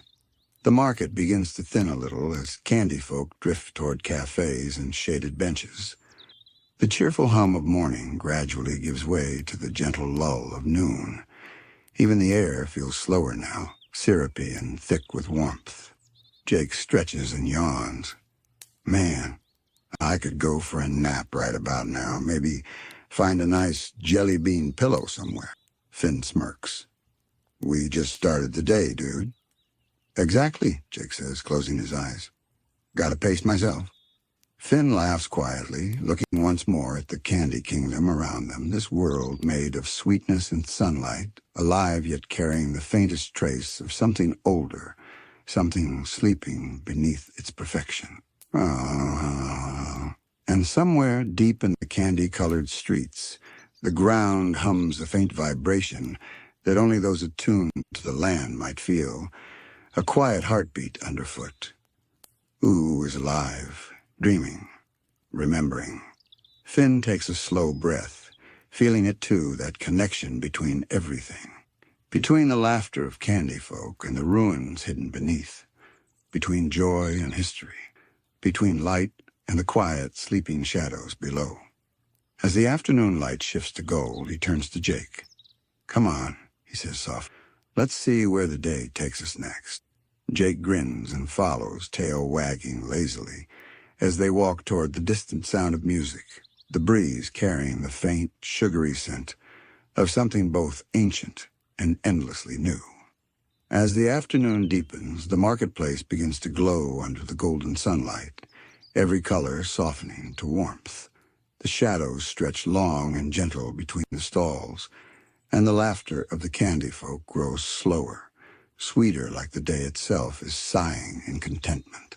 The energy of the morning fades into something quieter, more reflective, as if even the candy kingdom needs to pause and breathe. Finn and Jake wander through the quieter streets now, where the noise of the crowd gives way to the sound of distant fountains and the occasional hum of bees gathering nectar from gumdrop flowers. The air feels heavy with sugar and sun. Children made of frosting nap beneath the shade of lollipop trees, while the peppermint guards stand still and proud, their bright colors muted by the drowsy calm of noon. A soft breeze stirs the streamers that hang above the lanes, and the paper-thin candy decorations rustle like leaves. Finn runs a hand along a nearby wall, feeling the faint stickiness of the sugar bricks. They glimmer faintly under his fingers, warm from the sun. The kingdom, for all its perfection, feels almost too delicate, like it could melt away under a heavier wind. Hey, Jake, Finn says quietly. You ever think about how fragile this place is? Like, what keeps it from just falling apart one day? Jake glances over, his body stretched lazily as they walk. You mean like physically? Or like spiritually? Both, I guess. Jake hums thoughtfully. I don't know, man. I think PB's the glue. She's like the spirit of the kingdom, right? If she keeps believing in it, it keeps existing, like how dreams work. If you stop believing in them, they fade. Finn nods slowly, watching a cotton candy cloud drift past above them. So, this whole place is kind of like her dream. Yeah, Jake said. A big pink dream made of science, magic, and a lot of sugar. They both chuckle, but the thought lingers. Finn glances at the candy folk again, their bright eyes, their simple joy, and wonders how much they understand of the world beyond their borders. Do they know they live atop the ruins of something old? Do they ever feel the hum of the land beneath their feet? The quiet reminder of a forgotten history. A candy girl walks past carrying a small basket of glowing gumdrops. She smiles politely at Finn, offering one. Try it, she says softly. It helps with thinking too hard. Finn blinks in surprise, but takes one. The candy glows faintly in his hand, and when he bites into it, the taste is gentle sweet, but not too sweet, like sunlight on a calm day. He feels his thoughts slow, the tension in his chest easing. "Thanks," he says, smiling back. She nods. "You're welcome, hero," she whispers, then disappears into the drifting crowd. Jake raises an eyebrow. "Hero, huh? You still get fan recognition?" Finn shrugs, a little embarrassed. "Guess some stories never stop spreading." They walk on, passing beneath the tall candy towers that mark the edge of the central square. Here the streets begin to narrow again, winding between homes shaped like cupcakes and chocolate bars. It's quieter, less of a marketplace, more of a village. Finn notices families sitting together on sugar stoops, sipping molten cocoa and telling stories to one another. The air is thick with calm and belonging. "Feels nice here," Jake says softly. "Like everyone's safe." Finn nods. "Yeah, like the world's finally healed." They stop for a moment at the edge of a small bridge overlooking a chocolate river. The water moves thick and slow, reflecting the soft pink glow of the sky. A group of gumdrop kids toss skipping stones made of sugar wafers across its surface. Each stone makes a sound like a faint chime when it lands. Finn watches them for a while. "It's weird," he says quietly. "All the adventures we've had, all the times we've fought to save this place, and now it's just peaceful." Jake smiles gently. "That's what we were fighting for, dude, so we could have days like this." The words settle between them like a warm blanket. For a long moment, neither of them says anything. The sound of the river, the laughter of the candy kids, the hum of bees, it all weaves together into something steady and soft. Finn closes his eyes, breathing in the sugar-scented air. Guess peace just feels different when you're used to chaos. Jake nods, his voice low. "Yeah, sometimes calm feels louder than noise." When Finn opens his eyes again, the light has changed. The sun now hangs lower, the color of golden syrup painting the world in shades of amber and rose. The towers of the candy castle glow softly in the distance, and a light breeze ripples through the fields beyond. "Evening's coming," Jake murmurs. "You think PB's still working up there in her lab?" Finn smiles. "Probably. But maybe she's watching the sunset, too." They turn one last time to look at the kingdom.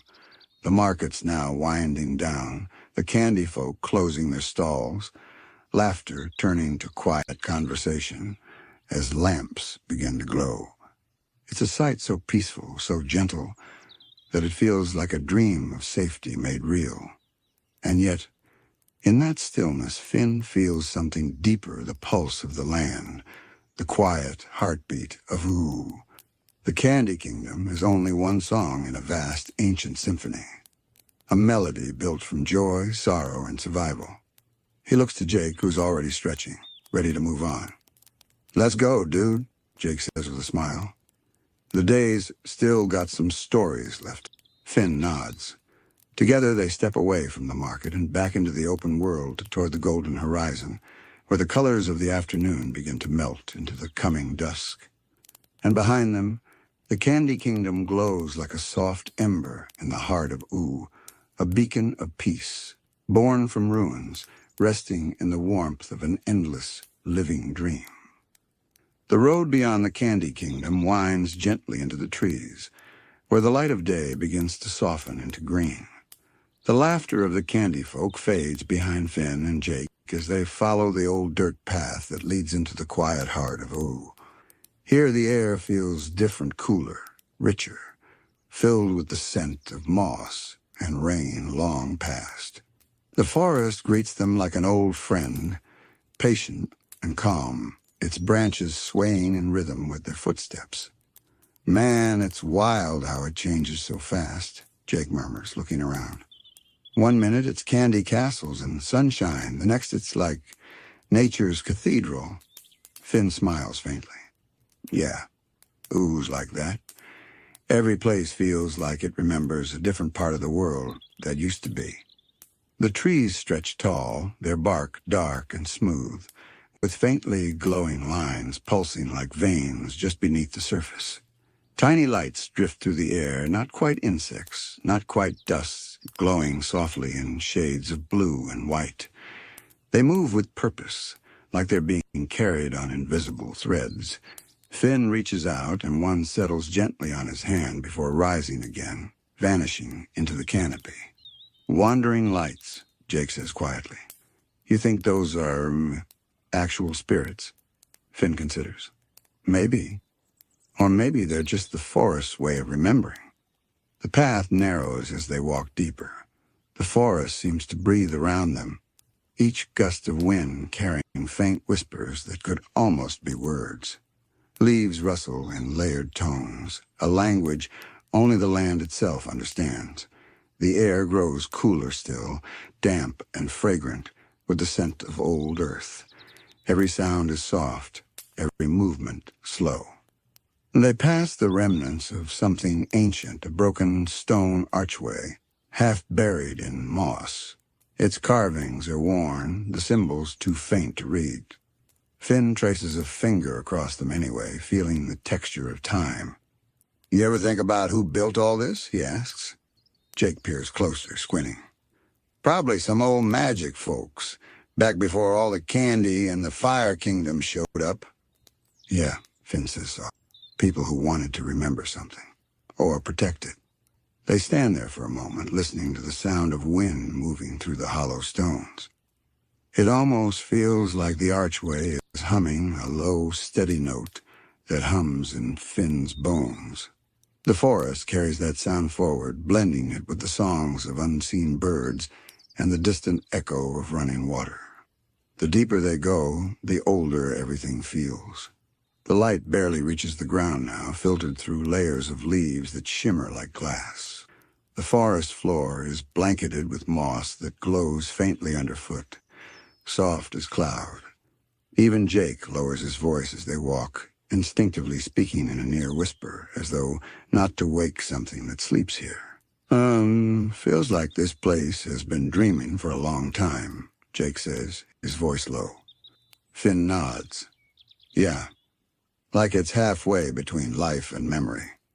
They come to a small clearing where the trees part around a shallow pool of water. The surface is so still that it reflects the sky perfectly, though the sky above is hidden by branches. The reflection shows stars faint, glimmering even though it's still day. Finn crouches by the edge. "Whoa, look at this." Jake leans over his shoulder. "Dude, it's like nighttime in there. That's freaky cool." Finn dips a hand into the water, and ripples spread outward, distorting the image of the stars. For a moment, shapes flicker beneath the surface, faint silhouettes that move slowly, gracefully. Not fish, not exactly. More like figures made of mist, drifting through the reflection rather than the water itself. Jake tilts his head. "Okay, that's definitely not normal pond stuff." Finn's voice is quiet, awed. "I think they're memories." Jake blinks. "Memories? Like, of the forest?" "Yeah," Finn says softly. "Or maybe of the people who used to live here." They both watch as one of the shapes rises toward the surface, a faint, ghostly outline of a figure with no clear face, its form flickering like candlelight. It seems to look at them for a heartbeat before fading into nothing again. The water stills. Jake exhales slowly. "Man, that's kind of beautiful." "Yeah," Finn whispers. "Oo's full of ghosts, but not all of them are sad." The forest hums again, a low, steady vibration. It feels like it's coming from beneath the earth. The sound isn't threatening, just ancient. A reminder that this land has seen more than anyone could ever know. Finn sits back on the moss, closing his eyes for a moment, letting the quiet sink in. He can feel it, all the stillness, the breath of the trees, the faint warmth of sunlight that filters through in gentle shafts. For a fleeting moment, it feels as though the forest itself is watching them, not with suspicion, but with recognition. Like it remembers the boy and the dog who once walked across its heart so many times before, chasing adventures and saving kingdoms. Jake lies down beside him, his body stretching lazily across the moss. "You know what this reminds me of?" he says, voice barely above a murmur. "That one time we found that tree that sang when the wind blew through it." Finn smiles. "Yeah, I remember that. The song sounded like it was saying goodbye." "Maybe it was," Jake says softly. "Or maybe it was saying thank you." The wind stirs again, brushing through the leaves above them. A few petals fall from unseen branches, drifting down like slow snowflakes. The air feels sacred somehow, touched by something older than time. And as the two friends sit in the stillness of the forest, surrounded by light and memory, the day in Ooo drifts quietly toward its softer hours, that gentle moment between afternoon and dusk, where the world seems to hold its breath and dream of what once was. A gentle rustling begins somewhere in the distance, soft and rhythmic, like footsteps made by someone who doesn't want to disturb the earth beneath them. Finn turns his head, curious but unafraid. The forest doesn't feel hostile. It feels alive, aware, and protective of its own rhythm. The sound grows closer, and soon a shape emerges from between the glowing trunks, a slow-moving, moss-covered creature that looks as though it was sculpted from the forest itself. Its body is layered with roots and vines, patches of luminous mushrooms sprouting along its shoulders. Where its face should be, there's only a hollowed space with two warm orbs of light hovering gently within. It pauses when it sees them, tilting its head in quiet curiosity. Finn rises to his feet, speaking softly. "Hey there, big guy." The creature makes a low sound, somewhere between a hum and a sigh. It doesn't seem frightened or angry. Instead, it simply observes. One of its hands, gnarled and covered in bark, reaches out slowly, brushing against a nearby tree. The leaves tremble, releasing a faint shimmer of light that drifts into the air. Jake whispers, "Okay, that's either the coolest thing I've ever seen, or the start of a weird nature sound." Finn laughs quietly, but his eyes remain fixed on the creature. He can feel something, a kind of energy radiating from it. Not magic exactly, but presence. A reminder that Ooo is still a living story, filled with guardians and echoes. The forest giant lowers itself slightly, moving with surprising grace for its size. It dips its hand into the starlit pool, stirring the surface gently. The reflection of the stars ripples and reforms into new shapes, glimpses of forgotten places, cities of glass and stone, oceans dark and endless, skies filled with machines. Finn watches, transfixed. "Those are old human places." Jake squints. "Dude, are we sure this isn't like a super fancy hologram?" Finn shakes his head. "No, it's something deeper. The forest remembers." The creature turns its glowing gaze toward them once more. Then slowly, it touches its own chest, and the light within it brightens, a soft pulse that spreads across the clearing like a wave. For a moment, everything glows. The moss, the water, even the air seems to shimmer with quiet recognition. And then, as gently as it appeared, the forest guardian begins to walk away. Its footsteps leave no marks on the moss. The glow fades with each step until the creature disappears between the trees, returning to whatever dream it came from. Jake exhales, breaking the silence. "Well, that's one for the journal. Giant moss dude shows us ancient memories, then moonwalks into the woods." Finn smiles faintly. "You think he was trying to tell us something?" "Probably," Jake says, stretching. "But whatever it was, it felt good, you know? Like he was saying everything's okay." They linger a moment longer by the glowing pool. The light is dim now, but the reflection still shows faint stars, even though daylight filters softly through the leaves above. Finn reaches into the water again, letting his fingers trail across the surface. The ripples that spread outward seemed to whisper something a sound too soft to be words. It could be imagination, or maybe the forest is truly speaking, in a way only hearts can understand. Jake stands brushing off moss from his fur. "So what's next, dude? Keep wandering till dinner?" Finn rises too, slinging his pack over his shoulder.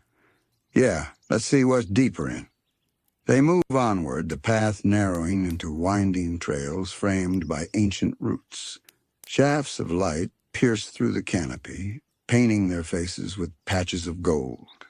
Occasionally they pass strange floraflowers that hum faintly when brushed, vines that move slowly toward the sunlight like living threads.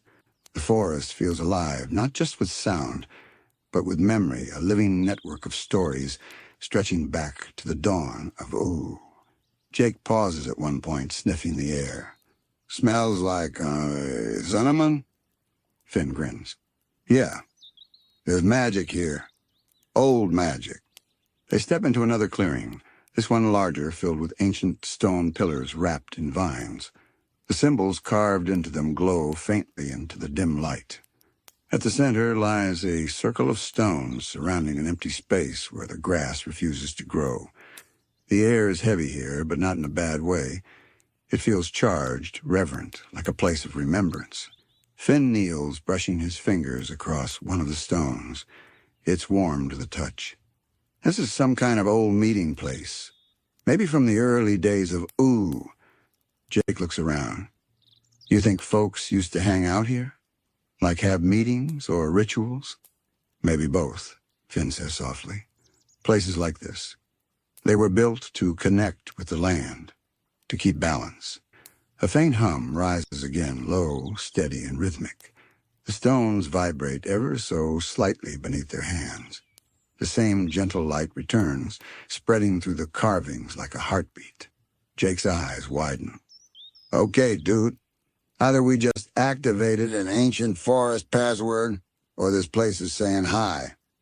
Finn doesn't move away. He feels calm, safe. The light grows stronger for a moment, illuminating the symbols fully. For the briefest instant, Finn sees images, not visions, but impressions. A forest filled with humans, long ago. They plant seeds, sing songs, leave offerings of flowers and bread at the base of trees. The world was different then, but still alive in the same way. The light fades. The hum stops. Silence returns, deep and endless. Jake exhales softly. "Man, the forest's got layers, huh?" Finn nods. "Yeah. It's not just alive, it remembers who we used to be." They stand there for a long time, saying nothing, just listening. The air hums faintly again. Not from the stones this time, but from the trees themselves. It's the kind of quiet that feels sacred, the kind that holds 1,000 years of peace inside it. As they prepare to move on, a single leaf drifts down between them, glowing softly with golden light. Finn catches it without thinking. The glow fades in his hand, leaving behind only the faint warmth of the forest's touch. Finn tucks the leaf gently into his pocket as though keeping a small piece of the forest's heart close to his own. The trail ahead narrows even more now, winding between low ferns and roots that twist like sleeping serpents. Above them, the trees stretch impossibly high, their crowns lost in veils of soft mist. Every so often, a quiet sigh passes through the branches, not a breeze, but something older, almost like the forest breathing. Jake walks beside him, his usual easy grin softened into something thoughtful. "You know, buddy, this place feels like it's dreaming while it's awake." Finn nods. "Yeah, it's like the whole forest is in between, awake and asleep, kind of how the world feels sometimes." They keep walking, and as they go deeper, the forest begins to change again. The light takes on a greenish hue, filtered through moss-draped canopies. Here and there, tiny orbs of soft light float through the air forest spirits, wandering aimlessly, their glow flickering like candle flames in a quiet room. Some drift close to Finn and Jake, hovering for a moment, as though studying them, before silently drifting away again. Jake whispers, "Man, look at them. They're like sleepy little fireflies." "Yeah," Finn murmurs. "I think they're the spirits of the trees. Or maybe the memories of people who used to live here." He says it gently, not as a statement, but as a wondering. The kind of thought that doesn't need to be right, it just needs to be felt. They pause near a cluster of old stones half buried in moss. Carved into them are faint symbols, spirals, stars, and waves. Some are broken, some worn to near invisibility. Finn traces one of them with his fingertip, feeling the cool dampness of the stone. "Someone was here before us," he says softly. "Maybe a long, long time ago." Jake looks around. "You think they're still here? Like ghost style?" "Maybe not ghosts," Finn says. "More like echoes. The way music lingers after the song ends. The forest seems to respond.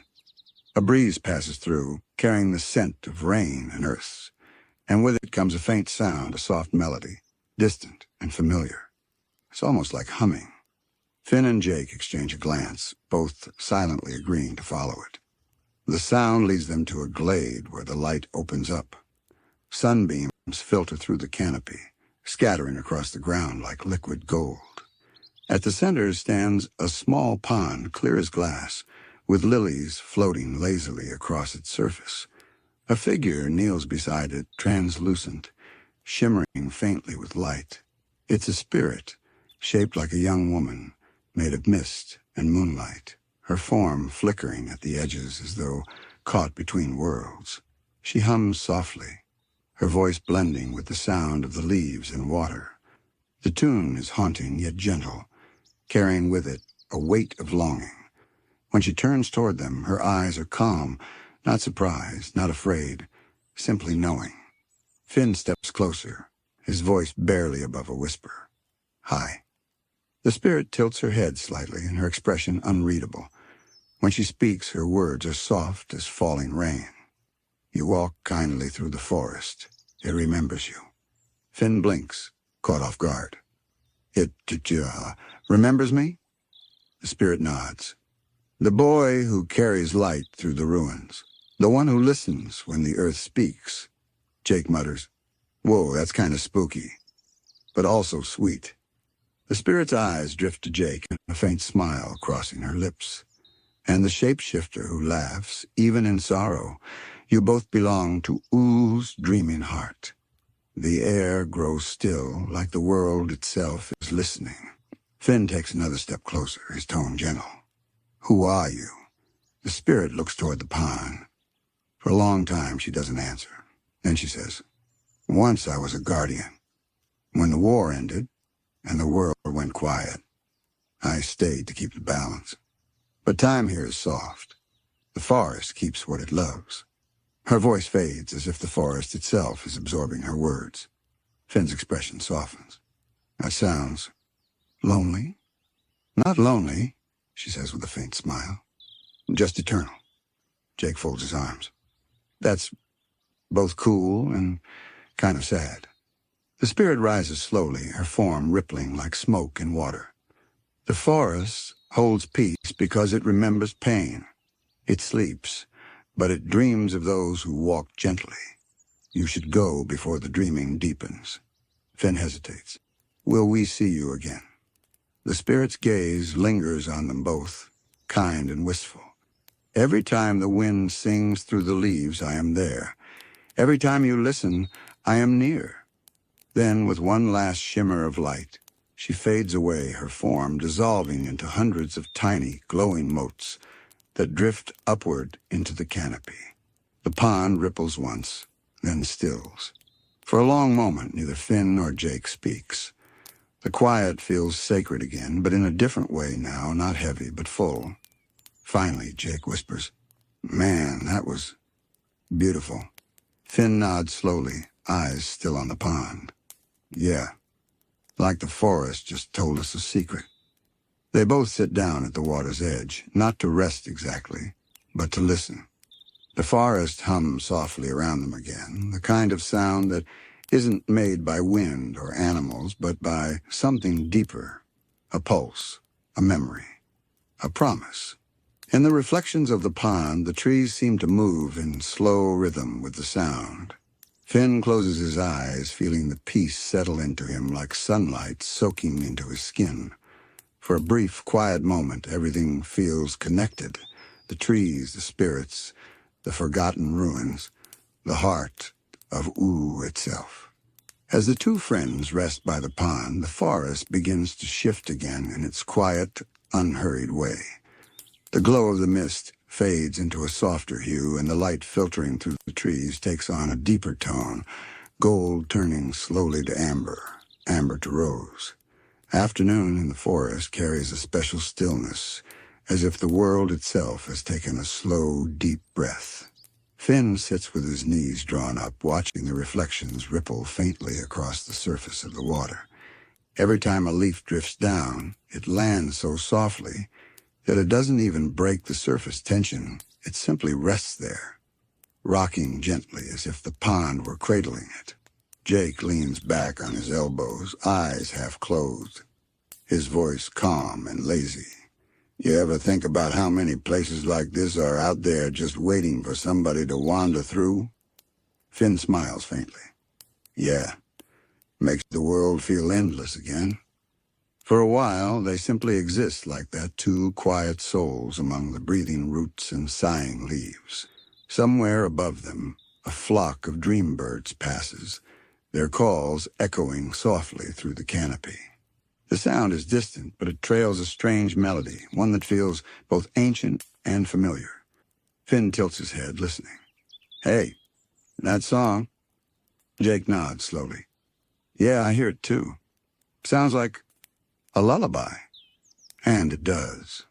Gentle and flowing, the notes drift like mist through the air.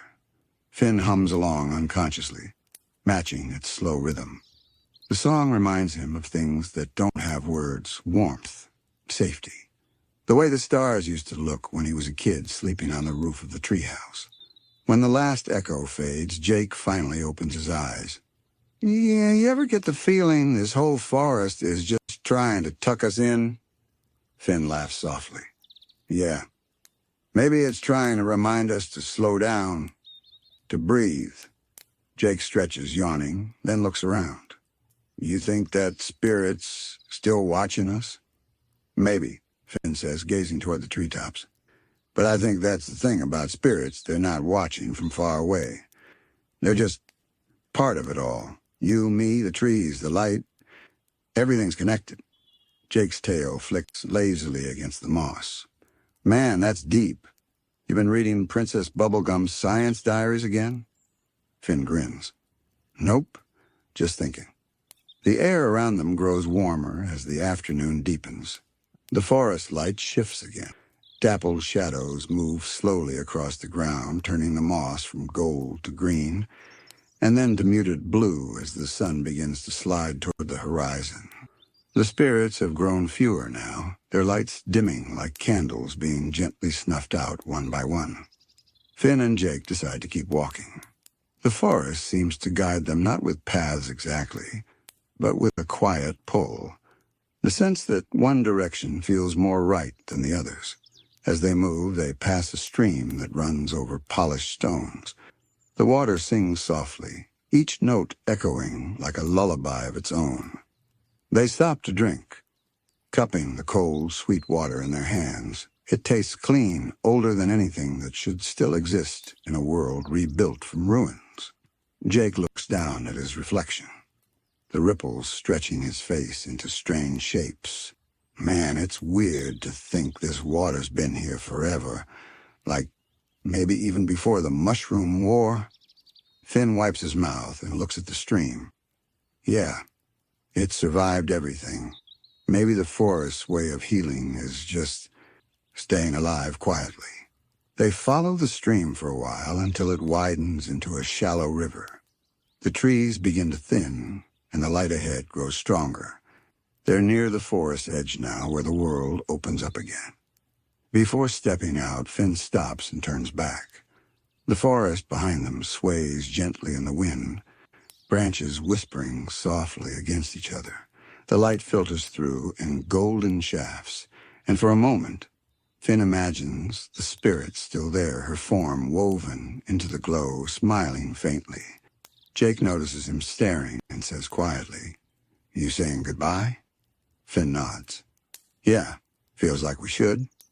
Jake raises his paw in a small wave. "Bye, spooky forest lady. Thanks for not haunting us." The wind carries a faint echo of laughter, so soft it might have been the creak of the branches, or maybe something more. Finn smiles. "I think she heard you."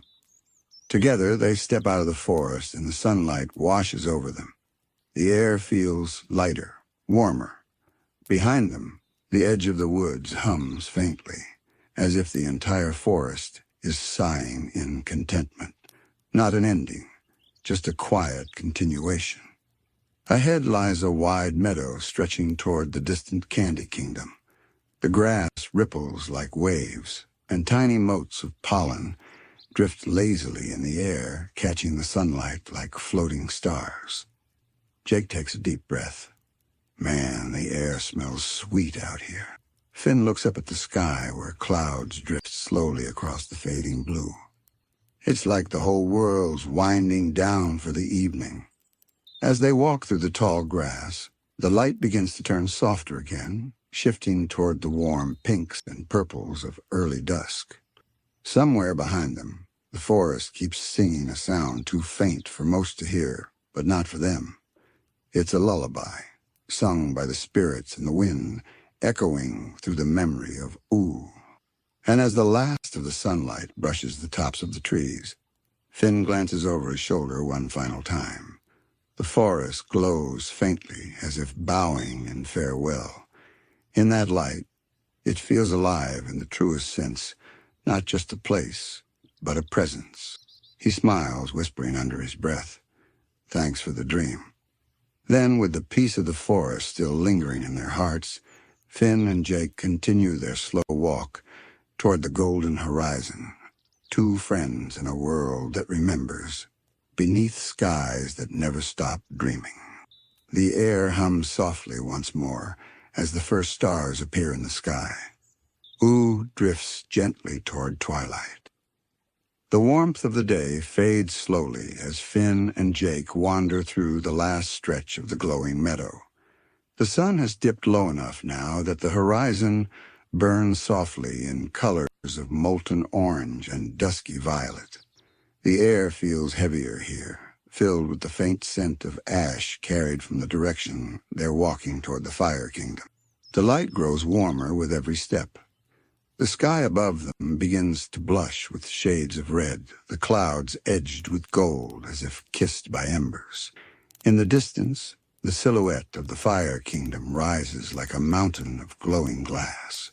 Its towers shimmer with living flame, casting rippling light across the landscape.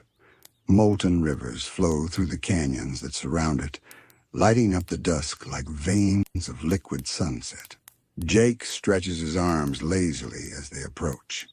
"Man, the heat's cranking up already. You sure this is a good bedtime stroll, dude?" Finn grins, adjusting his pack. "Yeah, I just want to see it. Haven't been here since Flame Princess took over again. I hear she's made it calmer." As they move closer, the air begins to hum softly. The heat is alive, vibrating in waves that shimmer around them. Every gust of wind carries the faint hiss of cooling stone and the deep, slow rumble of the molten earth. It's not an angry kind of sound, it's the steady rhythm of a place that has learned how to breathe through its own fire. They cross a ridge overlooking the outer fields, patches of obsidian rock glinting under the twilight. The ground radiates warmth, comforting rather than burning, and small plumes of steam rise wherever cracks meet the cooler air. Tiny creatures made of glowing embers scurry across the ground, their movements fast and flickering like sparks. Some stop and look curiously at Finn and Jake, their round, glowing eyes bright against the dark. Jake leans closer to one. "Hey, little buddy, you related to Toast?" The ember creature makes a high, crackling chirp before darting away, leaving a faint trail of smoke. Finn chuckles. Guess not. From here, the view of the Fire Kingdom is breathtaking. Streams of lava carve glowing paths through the blackened terrain, weaving between stone bridges and spire-like towers. The whole kingdom pulses faintly, alive with its own rhythm. What once was a chaotic inferno now feels more like a living heart, fierce but steady. Finn watches quietly for a moment. It's weird, he says softly. I remember when this place felt angry. Now it feels like it's resting. Jake nods, his eyes reflecting the glow. Yeah, like the fire is not fighting anymore, just being. They begin their descent toward the gates. The path is made of smooth volcanic glass, etched faintly with runes that shimmer as they walk. With each step, the air hums differently as though the kingdom recognizes them. At the base of the ridge, molten streams flow beneath transparent stone walkways, their orange glow lighting the path like candlelight from below. Guards made of obsidian and flame stand quietly at the entrance, their armor shimmering in the heat. They recognize Finn immediately, bowing slightly as he approaches. "Welcome back, champion," one says, its voice a deep crackle. Finn nods with an easy smile. Good to be back. The gates open, and a wave of warmth spills out, not scalding, but comforting, like stepping into a hearth after a long, cold journey. The inside of the Fire Kingdom glows softly with twilight-colored flame. Lanterns hang from walls of cooled basalt, their light flickering gently. The streets are paved with dark stone, polished smooth by heat and time. Everywhere, small streams of lava weave through channels, illuminating the walkways like veins of gold. Jake wipes sweat from his forehead and sighs. Man, this place is like one big sauna. Finn laughs. You used to say that every time we came here. Yeah, but now I mean it in a good way, Jake replies. It's like the kingdom found its groove. They wander through the market streets, though most of the stalls are quiet now, the day winding down. Vendors made of molten glass and glowing coal pack away goods, bottles of lava nectar, bowls of glowing fruit that steam faintly in the heat. Everything hums with a calm rhythm, as though the fire has learned patience. Somewhere deeper in the city, a low, melodic sound rises the Fire Kingdom's evening song. It's a tradition Flame Princess began long ago to remind her people that even flame can rest. The sound isn't harsh or wild. It's soft and echoing, like the steady crackle of a hearth. The melody flows through the streets, harmonizing with the soft hiss of the molten rivers. Finn stops to listen. The sound brings back memories of arguments, heartbreak, lessons learned in the hardest ways. But beneath those memories is warmth, growth, forgiveness. Jake looks up toward the distant palace. You think she's home? Probably, Finn says softly. She always liked watching the sunset from the top of the tower. They make their way toward the palace steps, the path lined with glowing stones that pulse like slow heartbeats. The air thickens with heat, shimmering gold around them. Each step feels heavier, but in a comforting way, like being wrapped in the presence of something ancient and strong. When they finally reach the grand balcony overlooking the Fire Kingdom, the view opens wide. The sun is almost gone now, just a sliver of light melting into the horizon. The entire landscape glows in its reflection, rivers of molten gold stretching toward the edge of the world. And there, standing at the railing, is Flame Princess. Her hair burns with soft, steady light, not the fierce blaze it once was. When she turns, her eyes are warm, like embers glowing under ash. She smiles as she sees them. Finn, Jake, it's been a while. Her voice carries through the hot air, calm and radiant. It has the same strength it always did, but softened now, like the flame has learned tenderness. Finn grins. Hey, Flame Princess, just passing through. She steps closer and the air shimmers faintly around her. You came at a good time. Twilight is when the kingdom breathes easiest. Jake looks around, nodding. Yeah, I can feel that. It's like a slow exhale. Flame Princess smiles, looking out over her city again. The sky above them burns softly with streaks of crimson and violet. The molten rivers below catch the color and send it rippling across every surface. The whole kingdom glows like a dream of fire learning how to rest. The three of them stand together for a long, quiet moment, watching the sky darken over the glowing city. The heat feels alive around them, yet it isn't suffocating. It's soothing, like sitting beside a warm fire on a cold night. The light from the molten rivers paints shifting patterns across the stone balcony, flickering softly over their faces. Jake lets out a low whistle. Man, I forgot how beautiful this place gets at night, like the stars decided to live underground instead of up in the sky.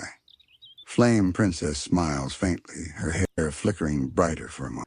That's what I wanted it to feel like, a place where the fire doesn't just destroy, where it illuminates.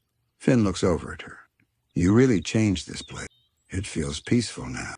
The air even smells different. Flame Princess glances toward the molten fields beyond the palace. It took a long time. Fire doesn't calm easily. It wants to rage to consume. But it can also warm and heal and light the way. The Fire Kingdom had to remember that. Her tone is thoughtful, almost meditative. There's pride in her words, but it's quiet, not the kind born from conquest, but from patience. Finn leans against the railing beside her. You figured out how to live with it. That's what's cool about you. She laughs softly, a sound like crackling kindling. I didn't figure it out alone. Sometimes peace comes from the people who remind you what it means to be alive. Jake grins. Aw, that's sweet.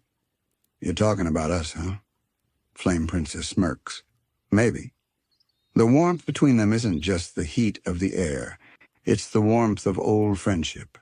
The kind that's been through storms and still glows steady after everything. Below them, the city shifts gently into night. The lava flows take on a deeper color, glowing crimson and gold. Fire citizens begin to gather near the central square, their flames dimming as they settle into the nightly ritual, a moment of stillness where every flame pauses to breathe. It's a tradition Flame Princess started long ago, every sunset for one quiet minute. No fires burn in anger. No sparks leap in chaos.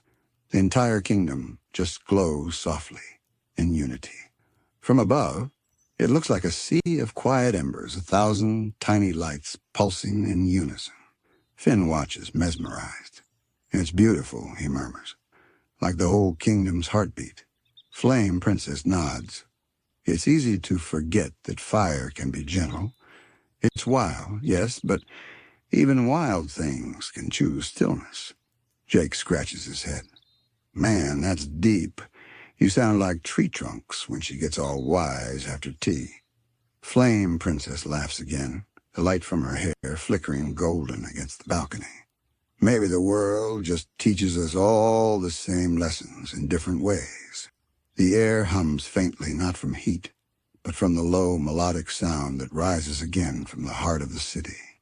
It's the Fire Kingdom's evening song, played by instruments forged from obsidian and brass. The melody drifts through the glowing streets like a breeze, echoing up toward them. Finn closes his eyes, letting the sound wash over him. You know, this song feels familiar, like something from a long time ago. It's an old melody, Flame Princess says softly. They say it came from before the war, when humans and elementals still shared songs. Jake raises his eyebrows. No way. You mean people were jamming with lava folks? Maybe not in this exact way, she says with a quiet smile. But the world used to sing together more often than it fought. The melodies never die. They just find new voices. They all fall silent again, listening. The music rises and falls like waves of firelight, gentle and steady. Below, the flames of the city sway in rhythm, creating a dance of glowing motion across the kingdom's surface. Finn glances at Flame Princess, his expression soft. You've made something special here. I think Ooo needs that places that remind it to rest. Oh, she looks at him with warmth in her eyes. And you keep reminding the world to keep moving, to grow. We're all still learning how to live again. The wind shifts slightly, carrying a trail of sparks that drift across the balcony like glowing snowflakes. One lands on Finn's sleeve and fades into nothing, leaving behind only a trace of warmth. Jake yawned, stretching. Man, if I sit here any longer, I'm gonna melt. You got any cool drinks in this place, or is everything lava-flavored? Flame Princess gestures toward a nearby table carved from obsidian, where small crystal cups sit filled with a pale steaming liquid that glows faintly red. Fire tea. It's hot, but calming. It burns away restlessness. Jake raises an eyebrow. Burns it away, huh? Guess that's one way to deal with anxiety. Finn chuckles and picks up a cup carefully. The tea shimmers when he stirs it, releasing a fragrance of cinnamon, smoke, and something faintly floral, almost like night-blooming fire lilies. When he takes a sip, the heat runs through him like a pulse, but instead of burning, it spreads warmth through his chest. He exhales slowly. That's really good. Flame Princess smiles, her gaze drifting again toward the glowing horizon. It's made from flowers that only bloom at twilight. They grow from cracks in the cool lava places where fire once burned fiercest. Jake takes a cautious sip, then nods in approval. Okay, I take it back. Lava tea is awesome. As they drink, the night continues to settle over the Fire Kingdom. The stars above begin to appear faintly through the haze, their light mingling with the ember glow rising from below. For a moment, it's hard to tell where the sky ends and the fire begins. Both shimmer with the same gentle brilliance, painting Ooo in shades of warmth and calm. The three of them sit quietly on the balcony, letting the warmth of the Fire Kingdom seep into their bones. Each sip of fire tea is slow, deliberate, a reminder that even in a world filled with chaos and adventure, there are moments meant only for stillness. The city below pulses faintly, the glow from the lava river softening into a calm, steady light. The entire kingdom seems to inhale and exhale in perfect rhythm, like a living being finally learning how to rest. Jake leans back against the railing, tail flicking lazily. You know, I used to think this place was all danger and heat and stuff. But sitting here, it's like the kingdom is telling us a story without words. Finn nods slowly, eyes on the distant horizon where the molten rivers merge with the fading sunlight. Yeah, every flame, every glow, it's history. Every spark remembers something. Flame Princess watches them quietly, her hair flickering gently in the evening breeze. The Fire Kingdom carries its past in every ember, and the past doesn't have to burn. It can guide, warm, and illuminate. A soft gust of wind drifts across the balcony, carrying with it the faint scent of distant flowers that bloom at twilight. The aroma mingles with the heat of the kingdom, creating a strangely comforting combination, the essence of life and fire intertwined. Small sparks float through the air, drifting lazily like glowing pollen, some landing on the edge of the balcony before fading into nothingness. Jake watches them, fascinated. Man, even the sparks have a vibe here. They're like tiny little reminders that the world's alive. Finn smiles faintly. Everything in Ooo is alive if you listen closely enough. Below, the citizens of the Fire Kingdom begin their twilight rituals. The lava creatures move through the streets with a calm, measured pace, their glowing bodies reflecting the soft amber light of the setting sun. It's a dance of fire and stone, an ancient rhythm passed down from one generation to the next. For a brief moment, the kingdom feels less like a city and more like a breathing organism, its heart beating steadily beneath the surface. Flame Princess gestures toward the palace towers which glow softly against the darkening sky. This is the time of day I cherish most. The kingdom calms, and even the most restless flames find peace. It's the moment when fire dreams. Finn's gaze drifts to the towers, noticing the subtle flicker of light in each window, a mix of firelight and reflection from the molten streets below. It's like the whole kingdom's alive in its sleep, he murmurs. Jake leans over the balcony, eyes tracing the paths of lava rivers that wind through the city. Yeah, it's kind of like watching the veins of the world pulse. Every twist and turn is alive, moving, remembering. As the sun dips further, the sky deepens into shades of violet and indigo. The first stars begin to appear, tiny points of silver light that compete gently with the glow from below. The contrast between fire and night, heat and calm, creates a harmony that's almost musical. Finn and Jake watch in awe as the Fire Kingdom transitions seamlessly from day to night, the light softening without losing its brilliance. Oh, Flame Princess pours herself a cup of tea, holding it in both hands. The transition is my favorite part, she says softly. It reminds me that even the wildest flames can settle, and even the hardest past can soften. Jake takes another sip of his tea, the warmth spreading slowly through him. Man, that's kind of comforting. Like the kingdom's telling us everything's gonna be okay. Finn leans back, letting the heat wash over him. Yeah, it's not just okay. It's alive. And that's enough.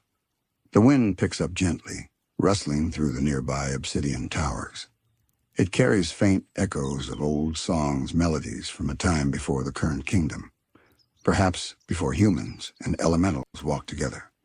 The tunes are soft, almost imperceptible, but they mingle with the crackle of fire and the rhythm of the lava rivers. Flame Princess listens closely, closing her eyes. Those songs never really died, she says softly. They've been here all along, waiting for someone to hear them again. Jake grins. So even the old songs are chill now, huh? Yes, she says, her smile faint but warm. They've learned to rest, just like the kingdom. The three of them sit in silence for a while, listening to the harmony of fire, wind, and fading daylight. The city glows below them like a constellation, brought to earth. Each flicker of flame a heartbeat, each river of molten gold a pulse of life. The world feels vast, yet intimate, fierce yet gentle. Finn glances at Flame Princess. You've really built something special here, and it's not just fire and power, it's life, memory, and peace all at once. Flame Princess's eyes shimmer softly. It took time. Fire isn't gentle by nature, but it can learn. So can we. Jake stretches lazily, a contented sigh escaping him. Man, sitting here, I feel like we're part of it too, like we're breathing with the kingdom. Finn nods. Yeah, that's the thing about Ooo. Every place we visit has its own heartbeat, its own memory. And when we listen, we become part of it, even if just for a moment. As darkness deepens and the stars above twinkle more brightly, the Fire Kingdom rests beneath their watchful eyes. The rivers of lava glow steadily. The flames of the city flicker gently, and the evening song hums softly through the streets. Twilight settles completely over the kingdom, and in that peaceful glow, Finn and Jake feel the quiet magic of Ooo, a reminder that even fire, in all its intensity, can dream. The stars above the Fire Kingdom grow brighter, tiny points of silver piercing the deepening indigo sky. They shimmer faintly against the glow of the molten rivers, creating a celestial reflection on the obsidian streets below. The kingdom is alive with a gentle movement, now no longer the chaotic rush of day, but a slow, harmonious rhythm. as though the fire itself has learned to breathe. Flame Princess leans against the balcony railing, her hands wrapped around the warm cup of tea. The glow of her hair flickers softly, reflecting in the pools of molten light far below. She doesn't speak at first, simply watching the city rest. The hum of the kingdom is soothing, and even the distant crackle of lava seems melodic, like a heartbeat in perfect time. Finn takes a slow breath, savoring the warmth and calm. "You know," he says quietly, "it's strange how peaceful it feels here now. I mean, this place used to scare me. It used to feel wild and dangerous, but now it feels alive in a different way, gentle even." Jake stretches his limbs lazily, tail flicking. "Yeah, like the fire learned how to sit down and chill. I didn't think it could." Flame Princess smiles faintly, her gaze still on the horizon, where the last streaks of sunlight are fading. "Fire has its own spirit," she says softly. "It can rage, yes, and destroy. But it can also illuminate, protect, and warm. Learning the difference takes patience. That's what I've tried to teach this kingdom." Finn watches her quietly. "And you've done it. The city, the people, even the rivers of lava, they all feel settled. It takes time," she admits, her voice low, almost reflective. "But fire doesn't have to be wild all the time. Even the most intense flames can learn calmness if they are nurtured. And sometimes, all they need is a moment of quiet." Jake yawns, a long, lazy stretch that makes the light from the balcony dance across his fur. "Man, I could get used to quiet like this. Even for a little while, the heat doesn't feel like it's trying to eat me." Flame Princess laughs softly, the sound blending seamlessly with the hum of the evening. "It's meant to be comforting, not frightening. That's what Twilight does here. It reminds us of the balance between warmth and rest." The three of them continue to sit quietly, the world around them humming softly. The citizens of the Fire Kingdom have finished their evening rituals, moving slowly through the streets like gentle waves of light. The lava rivers glow steadily, reflecting the colors of the sky above, while the stone towers catch the fading gold and deep purple of the horizon. It's a moment of stillness in a kingdom built on fire, a rare breath that carries both history and hope. Finn lifts his cup, watching the faint steam curl upward in the cooling air. "You know," he murmurs, "I think Ooo has a way of teaching us things in every kingdom we visit. The forest, the Candy Kingdom, even here. Each place has its own heartbeat. And if you stop and listen, you can feel it." Jake nods slowly, the warm tea settling into him. "Yeah, you feel it. You become part of it just for a little while. And then the world feels bigger, calmer." Flame Princess leans back, her eyes reflecting the soft glow of the rivers below. "That's what I hope for this kingdom. That even fire can rest, that it can dream without consuming, and that those who walk through it, friends, visitors, guardians, can carry that calm with them when they leave."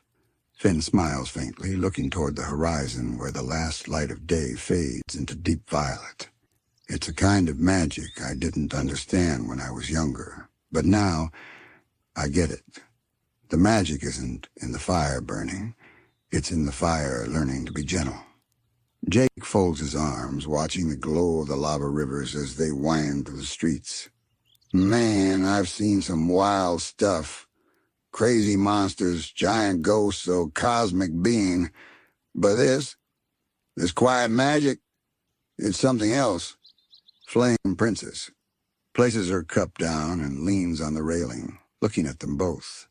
"Sometimes the quietest moments hold the strongest magic. The kind that lasts long after the sun has set and the flames have cooled. That's the magic of the Fire Kingdom at twilight." The stars above continue to twinkle, mirrored below in the rivers and the reflective surfaces of the polished stone streets. The kingdom hums softly in its sleep, a living entity of fire and memory, glowing without rage, resting without fear. Every ember, every molten stream, every flicker of light is part of a greater rhythm, one that has learned balance. Finn takes a deep, slow breath, letting the warmth seep into his chest. "I think that's why I like Ooo so much," he murmurs. "It's not just the adventure. It's these moments, the quiet ones, the ones where the world shows you it's alive and remembers you." Jake sighs softly, leaning back on the railing beside him. "Yeah, I get that. And this is one of the best. Fire Kingdom Twilight, friends. Can't beat it." Flame Princess smiles, her hair flickering gently with the reflection of the glowing horizon. "Then hold on to it," she says softly. "Remember the calm. Remember that fire can rest, that light can guide, and that even the strongest things can be gentle." The three of them sit together as the night settles fully over the Fire Kingdom. The rivers of molten gold flow quietly through the streets. The towers glow softly. The wind hums faintly through the city, carrying echoes of songs from a time long past. Twilight gives way to night, but the kingdom doesn't sleep entirely.